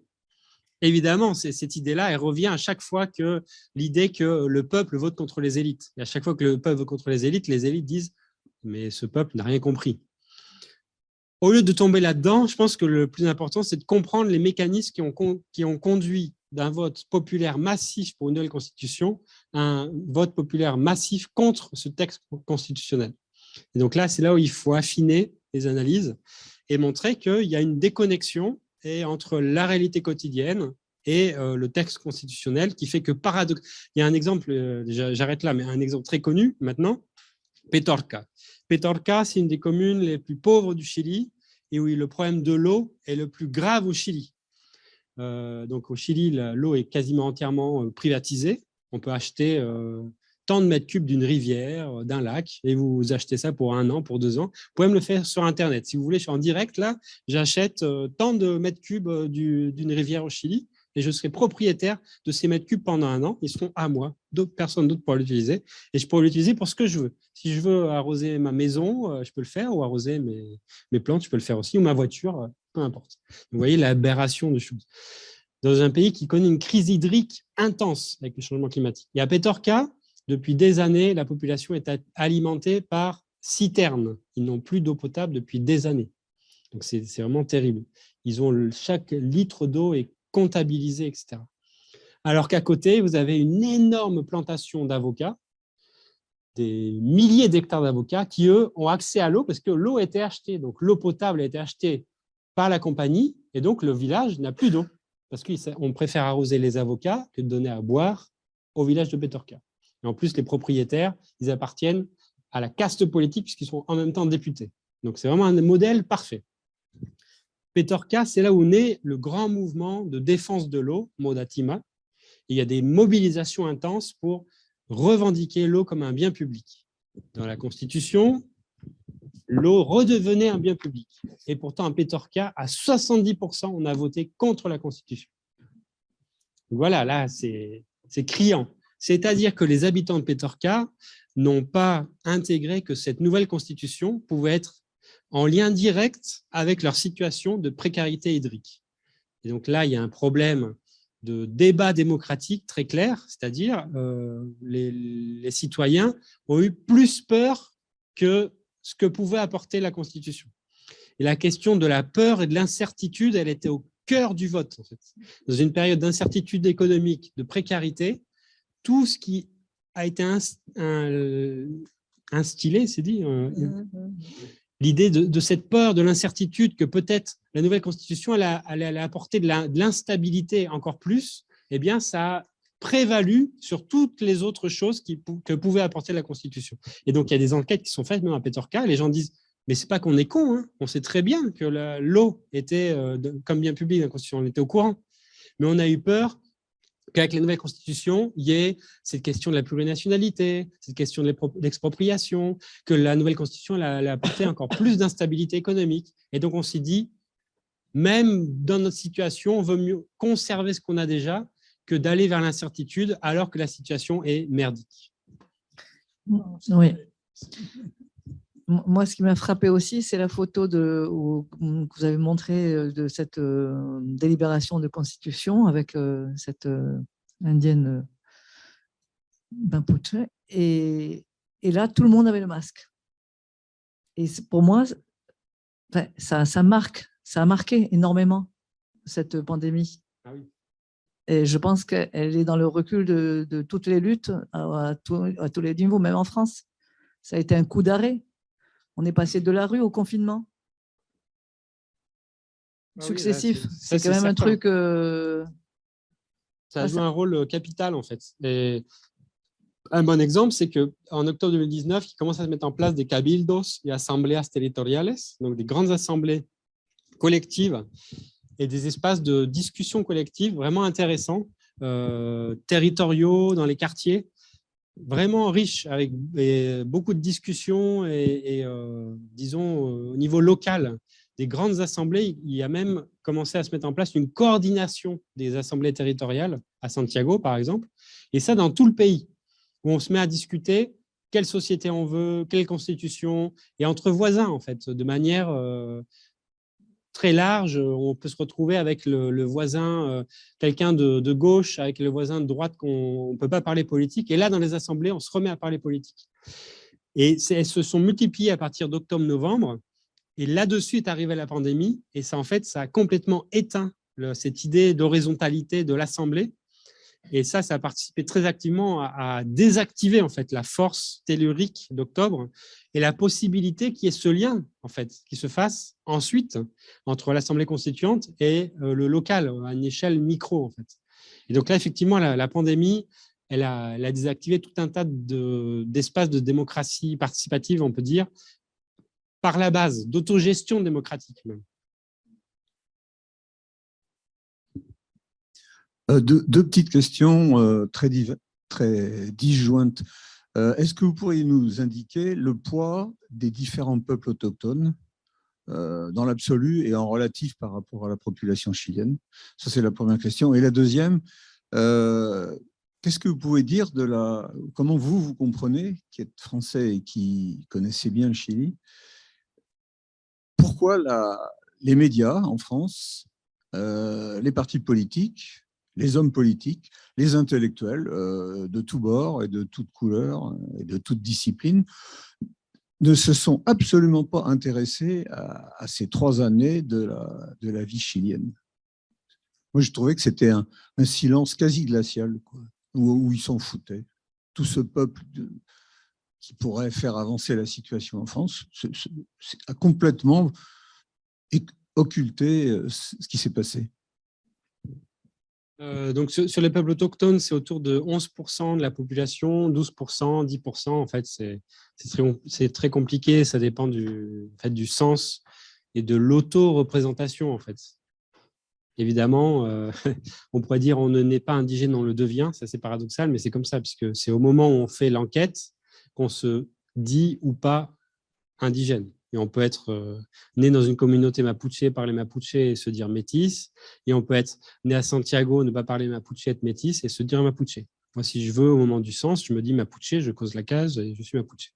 Mais bon, globalement, autour de 10-11% de la population est issue d'un peuple autochtone au Chili. Le principal peuple autochtone est évidemment le peuple mapuche, qui représente 7% de la population, et donc autour de 600-700 000 individus. La grande majeure partie d'entre eux étant en dehors des communautés, en fait, urbanisés. Plus d'un tiers du peuple mapuche vit à Santiago, par exemple. Et la grande majeure partie ne parle pas mapudungun. Mais bon, c'est quand même un acteur important au plan politique. C'est une minorité du peuple mapuche qui est mobilisée, mais cette mobilisation reste intense, très forte, et elle affronte l'État chilien et elle a des effets politiques sur le long terme. Gabriel Boric vient de mettre en prison une des figures, en fait, de la coordination à Arauco Mayeco, donc qui est une des branches, disons, radicales du peuple de démobilisation mapuche, qui revendique l'autodéfense, qui brûle des camions des grandes entreprises forestières, qui récupèrent de la terre sans attendre que l'État leur donne. En fait. On est sur l'auto-organisation, y compris, alors ce n'est pas un groupe armé au sens où ils n'affrontent pas l'État avec des armes, mais si on les attaque, ils peuvent répondre avec des armes. Et l'autre question, oui, sur la couverture médiatique, je serais plus modéré que vous, ou nuancé, on va dire. Même si moi, évidemment, je suis d'accord avec vous, j'ai vu ma connexion avec le Chili. Mais quand je parle avec d'autres collègues, c'est toujours la même chose. Qui parle de la situation politique au Guatemala, je reviens là-dessus, en France? Absolument personne. Qui s'intéresse à ce qui se passe en Amérique centrale? Absolument personne. Au moins sur le Chili. Moi, personnellement, j'ai participé à plusieurs émissions sur France Culture, sur France Inter, et beaucoup de mes collègues aussi. Donc, évidemment, ça reste très minoritaire. Hein. L'Amérique latine en France n'intéresse pas globalement. Donc, bon, voilà. Mais quand même, malgré tout, il y a eu un petit peu de couverture médiatique. Et plus sur le Chili que sur bien d'autres pays, finalement, ou dernièrement, sur le Brésil, quand même, on a un peu de couverture médiatique sur les élections, sur Lula, Bolsonaro. Mais bon, c'est vrai que globalement, souvent, les médias n'ont pas pris à leur juste mesure ce qu'on pourrait retirer comme leçon de cette expérience-là, de mon point de vue. Et c'est seulement un point de vue un peu déformé, puisque moi, je suis un peu obsédé par la question. Donc, je ne suis pas très objectif pour mesurer tout ça. Okay. Question? C'était pour vous ramener à une info que vous avez donnée sur... Vous avez dit que l'éducation était... que c'était un business. Ça veut dire que l'inégalité sociale est directement imputable au fait que le système scolaire chilien ne doit pas être extrêmement performant. Si j'ajoute aussi le fait que quand on regarde une planisphère, notre regard d'Européen est absolument... Je suis stupéfait parce que si je regarde l'étendue du Chili, de 4000 km du nord au sud, il y a 40 millions d'habitants sur un territoire qui, en proportion européenne… Il y a 17 millions. Alors, irait de Stockholm à Dakar. Mais comment voulez-vous gouverner un très, très grand pays? Comment on peut pour résoudre les inégalités? Est-ce que cela n'explique pas peut-être que les classes qui sont moins éduquées, laissées pour compte, perdues dans les campagnes, peut-être des gilets jaunes chiliens n'ont pas compris la donne de la nouvelle constitution? Est-ce qu'on peut attribuer le résultat du référendum à une sorte d'ignorance politique? En fait, moi, non, je suis contre cette analyse, mais elle circule, hein, évidemment, c'est ce que je disais tout à l'heure. En gros, l'idée que le peuple n'a pas compris. Mais le problème, c'est que si on tombe là-dedans, déjà, on peut un peu psychologiser le résultat politique, mais parce que globalement, les classes populaires chiliennes sont éduquées, sont très largement, elles sont alphabétisées, il y a d'excellents niveaux d'alphabétisation, etc. Paradoxalement encore, là, le néolibéralisme est très efficace, hein, c'est le paradoxe. Durant toute la période néolibérale, il y a une expansion continue de l'accès au diplôme, de l'accès à l'éducation de la population chilienne. Ça explique d'ailleurs que les élites chiliennes revendiquent ce modèle comme efficace.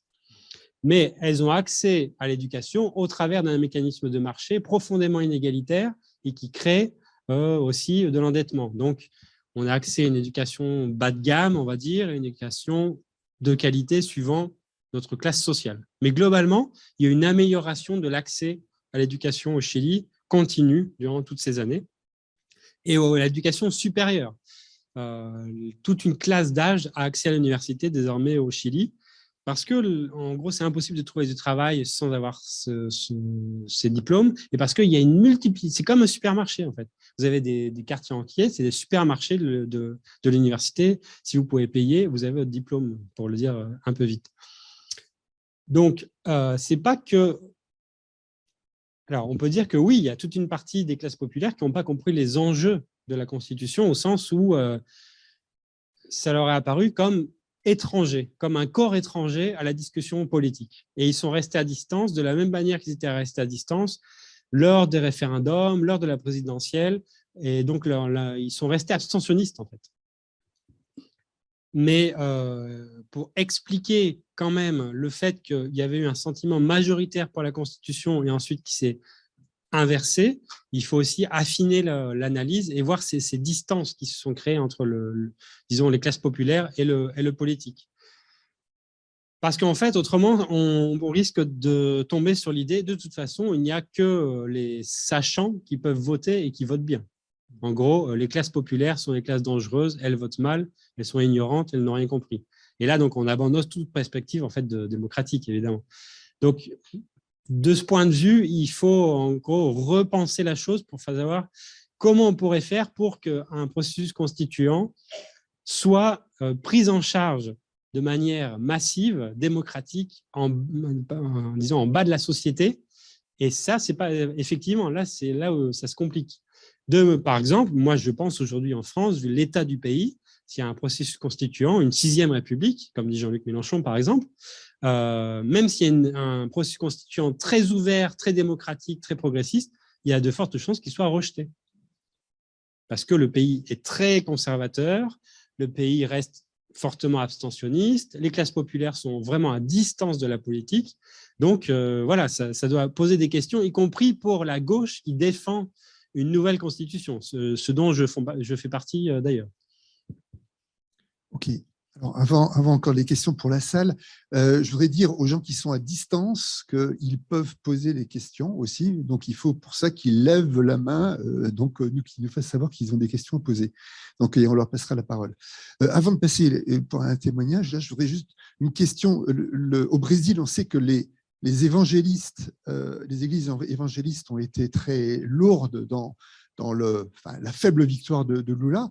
La carte que vous montrez, est-ce que les évangélistes ne sont pas un peu derrière cette carte également? En tout cas, ils ont été très actifs. Ils ont beaucoup moins de poids pour l'instant qu'au Chili, qu'au Brésil, pardon. Au Brésil, on estime qu'ils pèsent plus d'un tiers de l'électorat. Et très majoritairement, ce sont des églises ultra-conservatrices. Je dis ça parce que là aussi, il faut affiner les analyses. Ce n'est pas l'ensemble des évangéliques qui sont bolsonaristes. Il faut rappeler que Lula gagne l'élection aussi avec les évangélistes, mais sauf qu'elles sont minoritaires. Mais Lula a toujours dit, et son équipe de campagne a toujours dit, on ne peut pas gagner une élection présidentielle au Brésil sans les évangélistes. Donc il y a aussi un secteur des évangélistes qui se sont alignés avec Lula, mais ils sont ultra minoritaires. Enfin, ils sont minoritaires. Au Chili, là, c'est vraiment, ils sont très, très majoritairement conservateurs.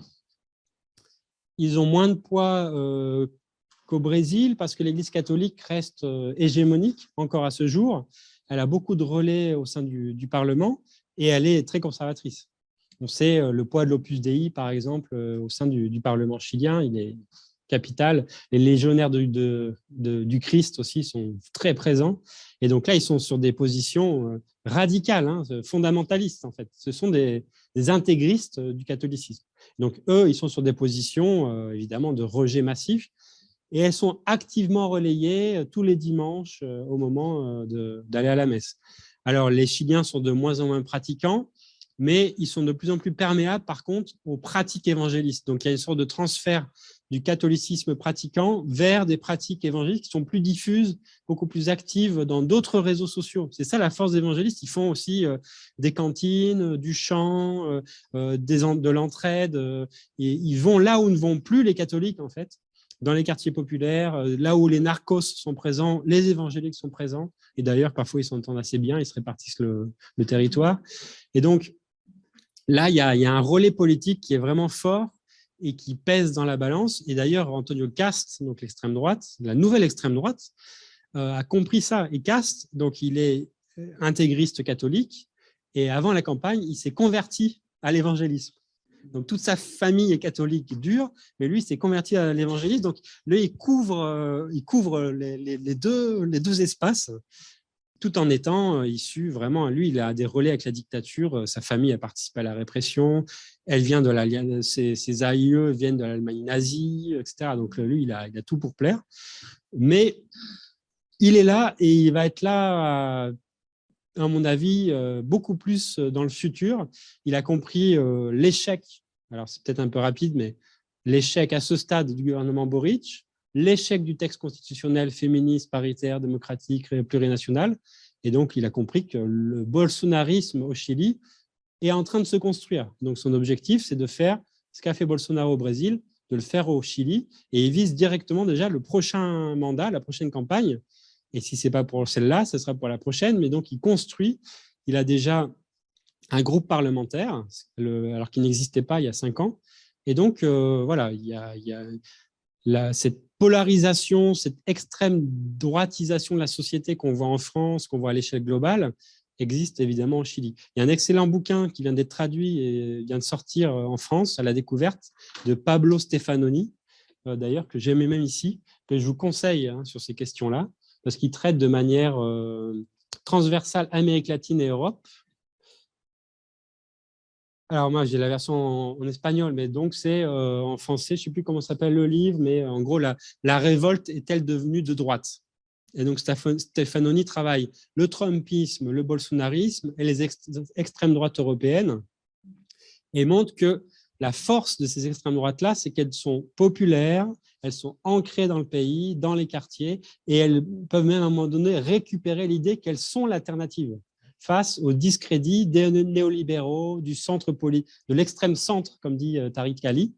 Eh bien, l'extrême droite peut être une alternative pour les classes populaires au sens où nous, on va changer le système. La gauche ne l'a pas fait, les néolibéraux ne l'ont pas fait, la droite traditionnelle ne l'a pas fait. Nous, on va le faire. Et on va le faire en profondeur, en mobilisant la société, en transformant l'État, en rejetant les migrants, en rejetant les féministes, en rejetant les syndicalistes, etc. Donc, c'est un bon livre pour penser ce moment politique-là, même s'il n'intègre pas le Chili dans la réflexion. Allô, je ne parle pas trop bien français, donc je peux m'exprimer en espagnol. Et el problema es que ganó la nueva constitución que estaban haciendo de la juventud y la gente. Yo hace 28 años que no iba a Chile y volví y tuve problemas con la policía porque yo venía del extranjero. Y ellos saben, yo vivo en el sur de Chile, en Chiloé. Hoy día el paraíso para toda la gente que tiene dinero en Chile, los diputados y toda la clase política están comprando todo lo que es Chiloé. Piñera. Y ¿cuánto se llama? La gente de Chiloé no tiene acceso a trabajo, no tiene acceso a la tierra, o el que tiene tierra le expropian y le venden al diputado o a la gente de Estado. Entonces, la gente, ¿sí? Perdón, un minuto. Oui. Je ferai une traduction synthétique. Allez-y avec question. La gente joven, nosotros tenemos el miedo allá en Chile, no han hecho que el comunismo, Fidel Castro, Venezuela, Cuba, Colombia, la droga, y por eso que ha ganado la nueva constitución la derecha. Bueno, no puedo hablar más. Vous pourrez discuter après, il y a un apéritif après, vous pourrez discuter en tête à tête. Il peut aussi poser des questions. Oui, bah, il a posé, non? J'ai encore des questions dans la salle. Oui, mais il fait partie de la salle aussi. Oui, mais il a parlé. On est en francophone, je suis désolé, mais on est en francophone. Donc, vous pouvez traduire peut-être et puis poser la question. En gros, non, c'était l'expérience qu'il a eue. Il a été pendant plusieurs années en exil. Il est retourné au Chili récemment et il a vu que la transformation de la société chilienne. Il est de Chiloé, donc dans le sud du pays, où en gros toutes les élites sont en train d'acheter le territoire, les espaces, l'espace à Chiloé, donc cette île dans le sud du Chili. Et pero después no entendí el final sobre Castro y todo eso.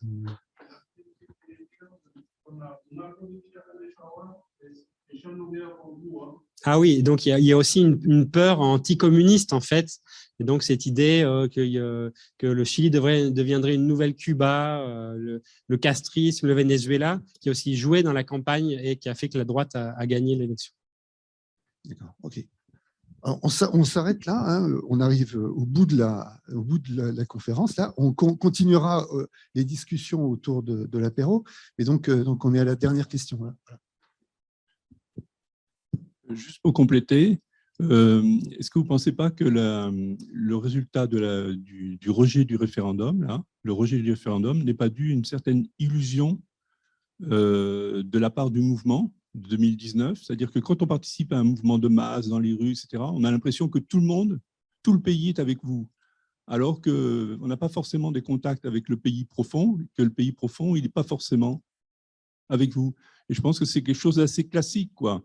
Par exemple, qu'on a connu en 1968, par exemple, il y avait une révolte étudiante, on pensait que tout le monde était pour la révolte, enfin, était pour le changement. Puis finalement, après, non, on s'est aperçu que non. Donc, il n'y a pas cette sorte d'illusion d'optique qui est vraiment dangereuse quand on participe à des mouvements sociaux massifs.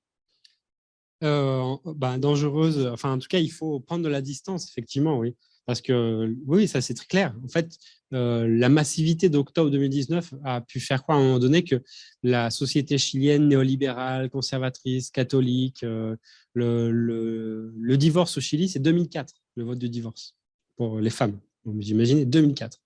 Que cette société-là, boum, avait basculé du côté du post-néolibéralisme, du féminisme, de la plurinationalité, etc. Et donc là, oui, il y a un moment d'illusion des acteurs eux-mêmes, notamment les acteurs mobilisés, qui ont été ensuite actifs dans la Convention constitutionnelle. Et en ce sens, il y a une autocritique qui se fait un petit peu en ce moment, d'avoir oublié qu'il y a toute une partie de la société qui n'était pas du tout sous ces positions-là. Et pourtant, on commençait à le voir.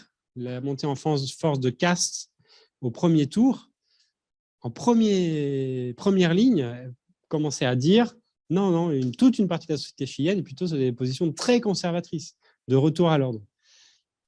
Et en ce sens, donc voilà, c'est la question de comment construire l'hégémonie culturelle, des idées politiques qui permettent de gagner une constitution de ce type-là. Ce n'est pas seulement par la mobilisation, même si elle a été très importante pour ouvrir le scénario. Et ça pose aussi une autre question, c'est la question des perspectives politiques. Le mouvement d'octobre 2019 n'a pas réussi à créer d'outils politiques, finalement, qui auraient pu défendre, en termes de mouvements politiques, un front des mouvements politiques, un front des mouvements sociaux qui fassent le pari de la politique et qui défendent, y compris dans d'autres arènes que celle de la rue, les options qui ont été celles d'octobre 2019. Donc, ce qui fait que dernièrement, là, dans les dernières semaines, certains acteurs disent il ne faut pas avoir l'illusion du social. Le mouvement social seul ne peut pas tout. Il faut aussi penser la politique. La Convention constitutionnelle a permis de le faire en partie, mais pas suffisamment pour défendre et être majoritaire dans le pays sur ces idées-là. Ça, c'est certain. J'ai trouvé votre présentation très intéressante parce que j'ai l'impression qu'il y a de grandes similarités entre ce qui se passe au Chili et ce qui se passe en France aussi. Moi, c'est ce que je crois. C'est très instructif pour cela. Merci. C'est ce que je crois aussi. C'est le pays aux extrêmes. C'est la France aux extrêmes, parfois. Je pense qu'au nom de tous les présents là, et de ceux qui sont de l'autre côté de leur écran, on vous remercie beaucoup pour cet exposé, pour tout ce que vous nous avez dit, montré. On va essayer de vous lire un peu aussi. Merci beaucoup. Et on vous remet les 2 tomes des conférences débats du GREP. Il y en a 3 cette année, c'est un bonus. Merci beaucoup.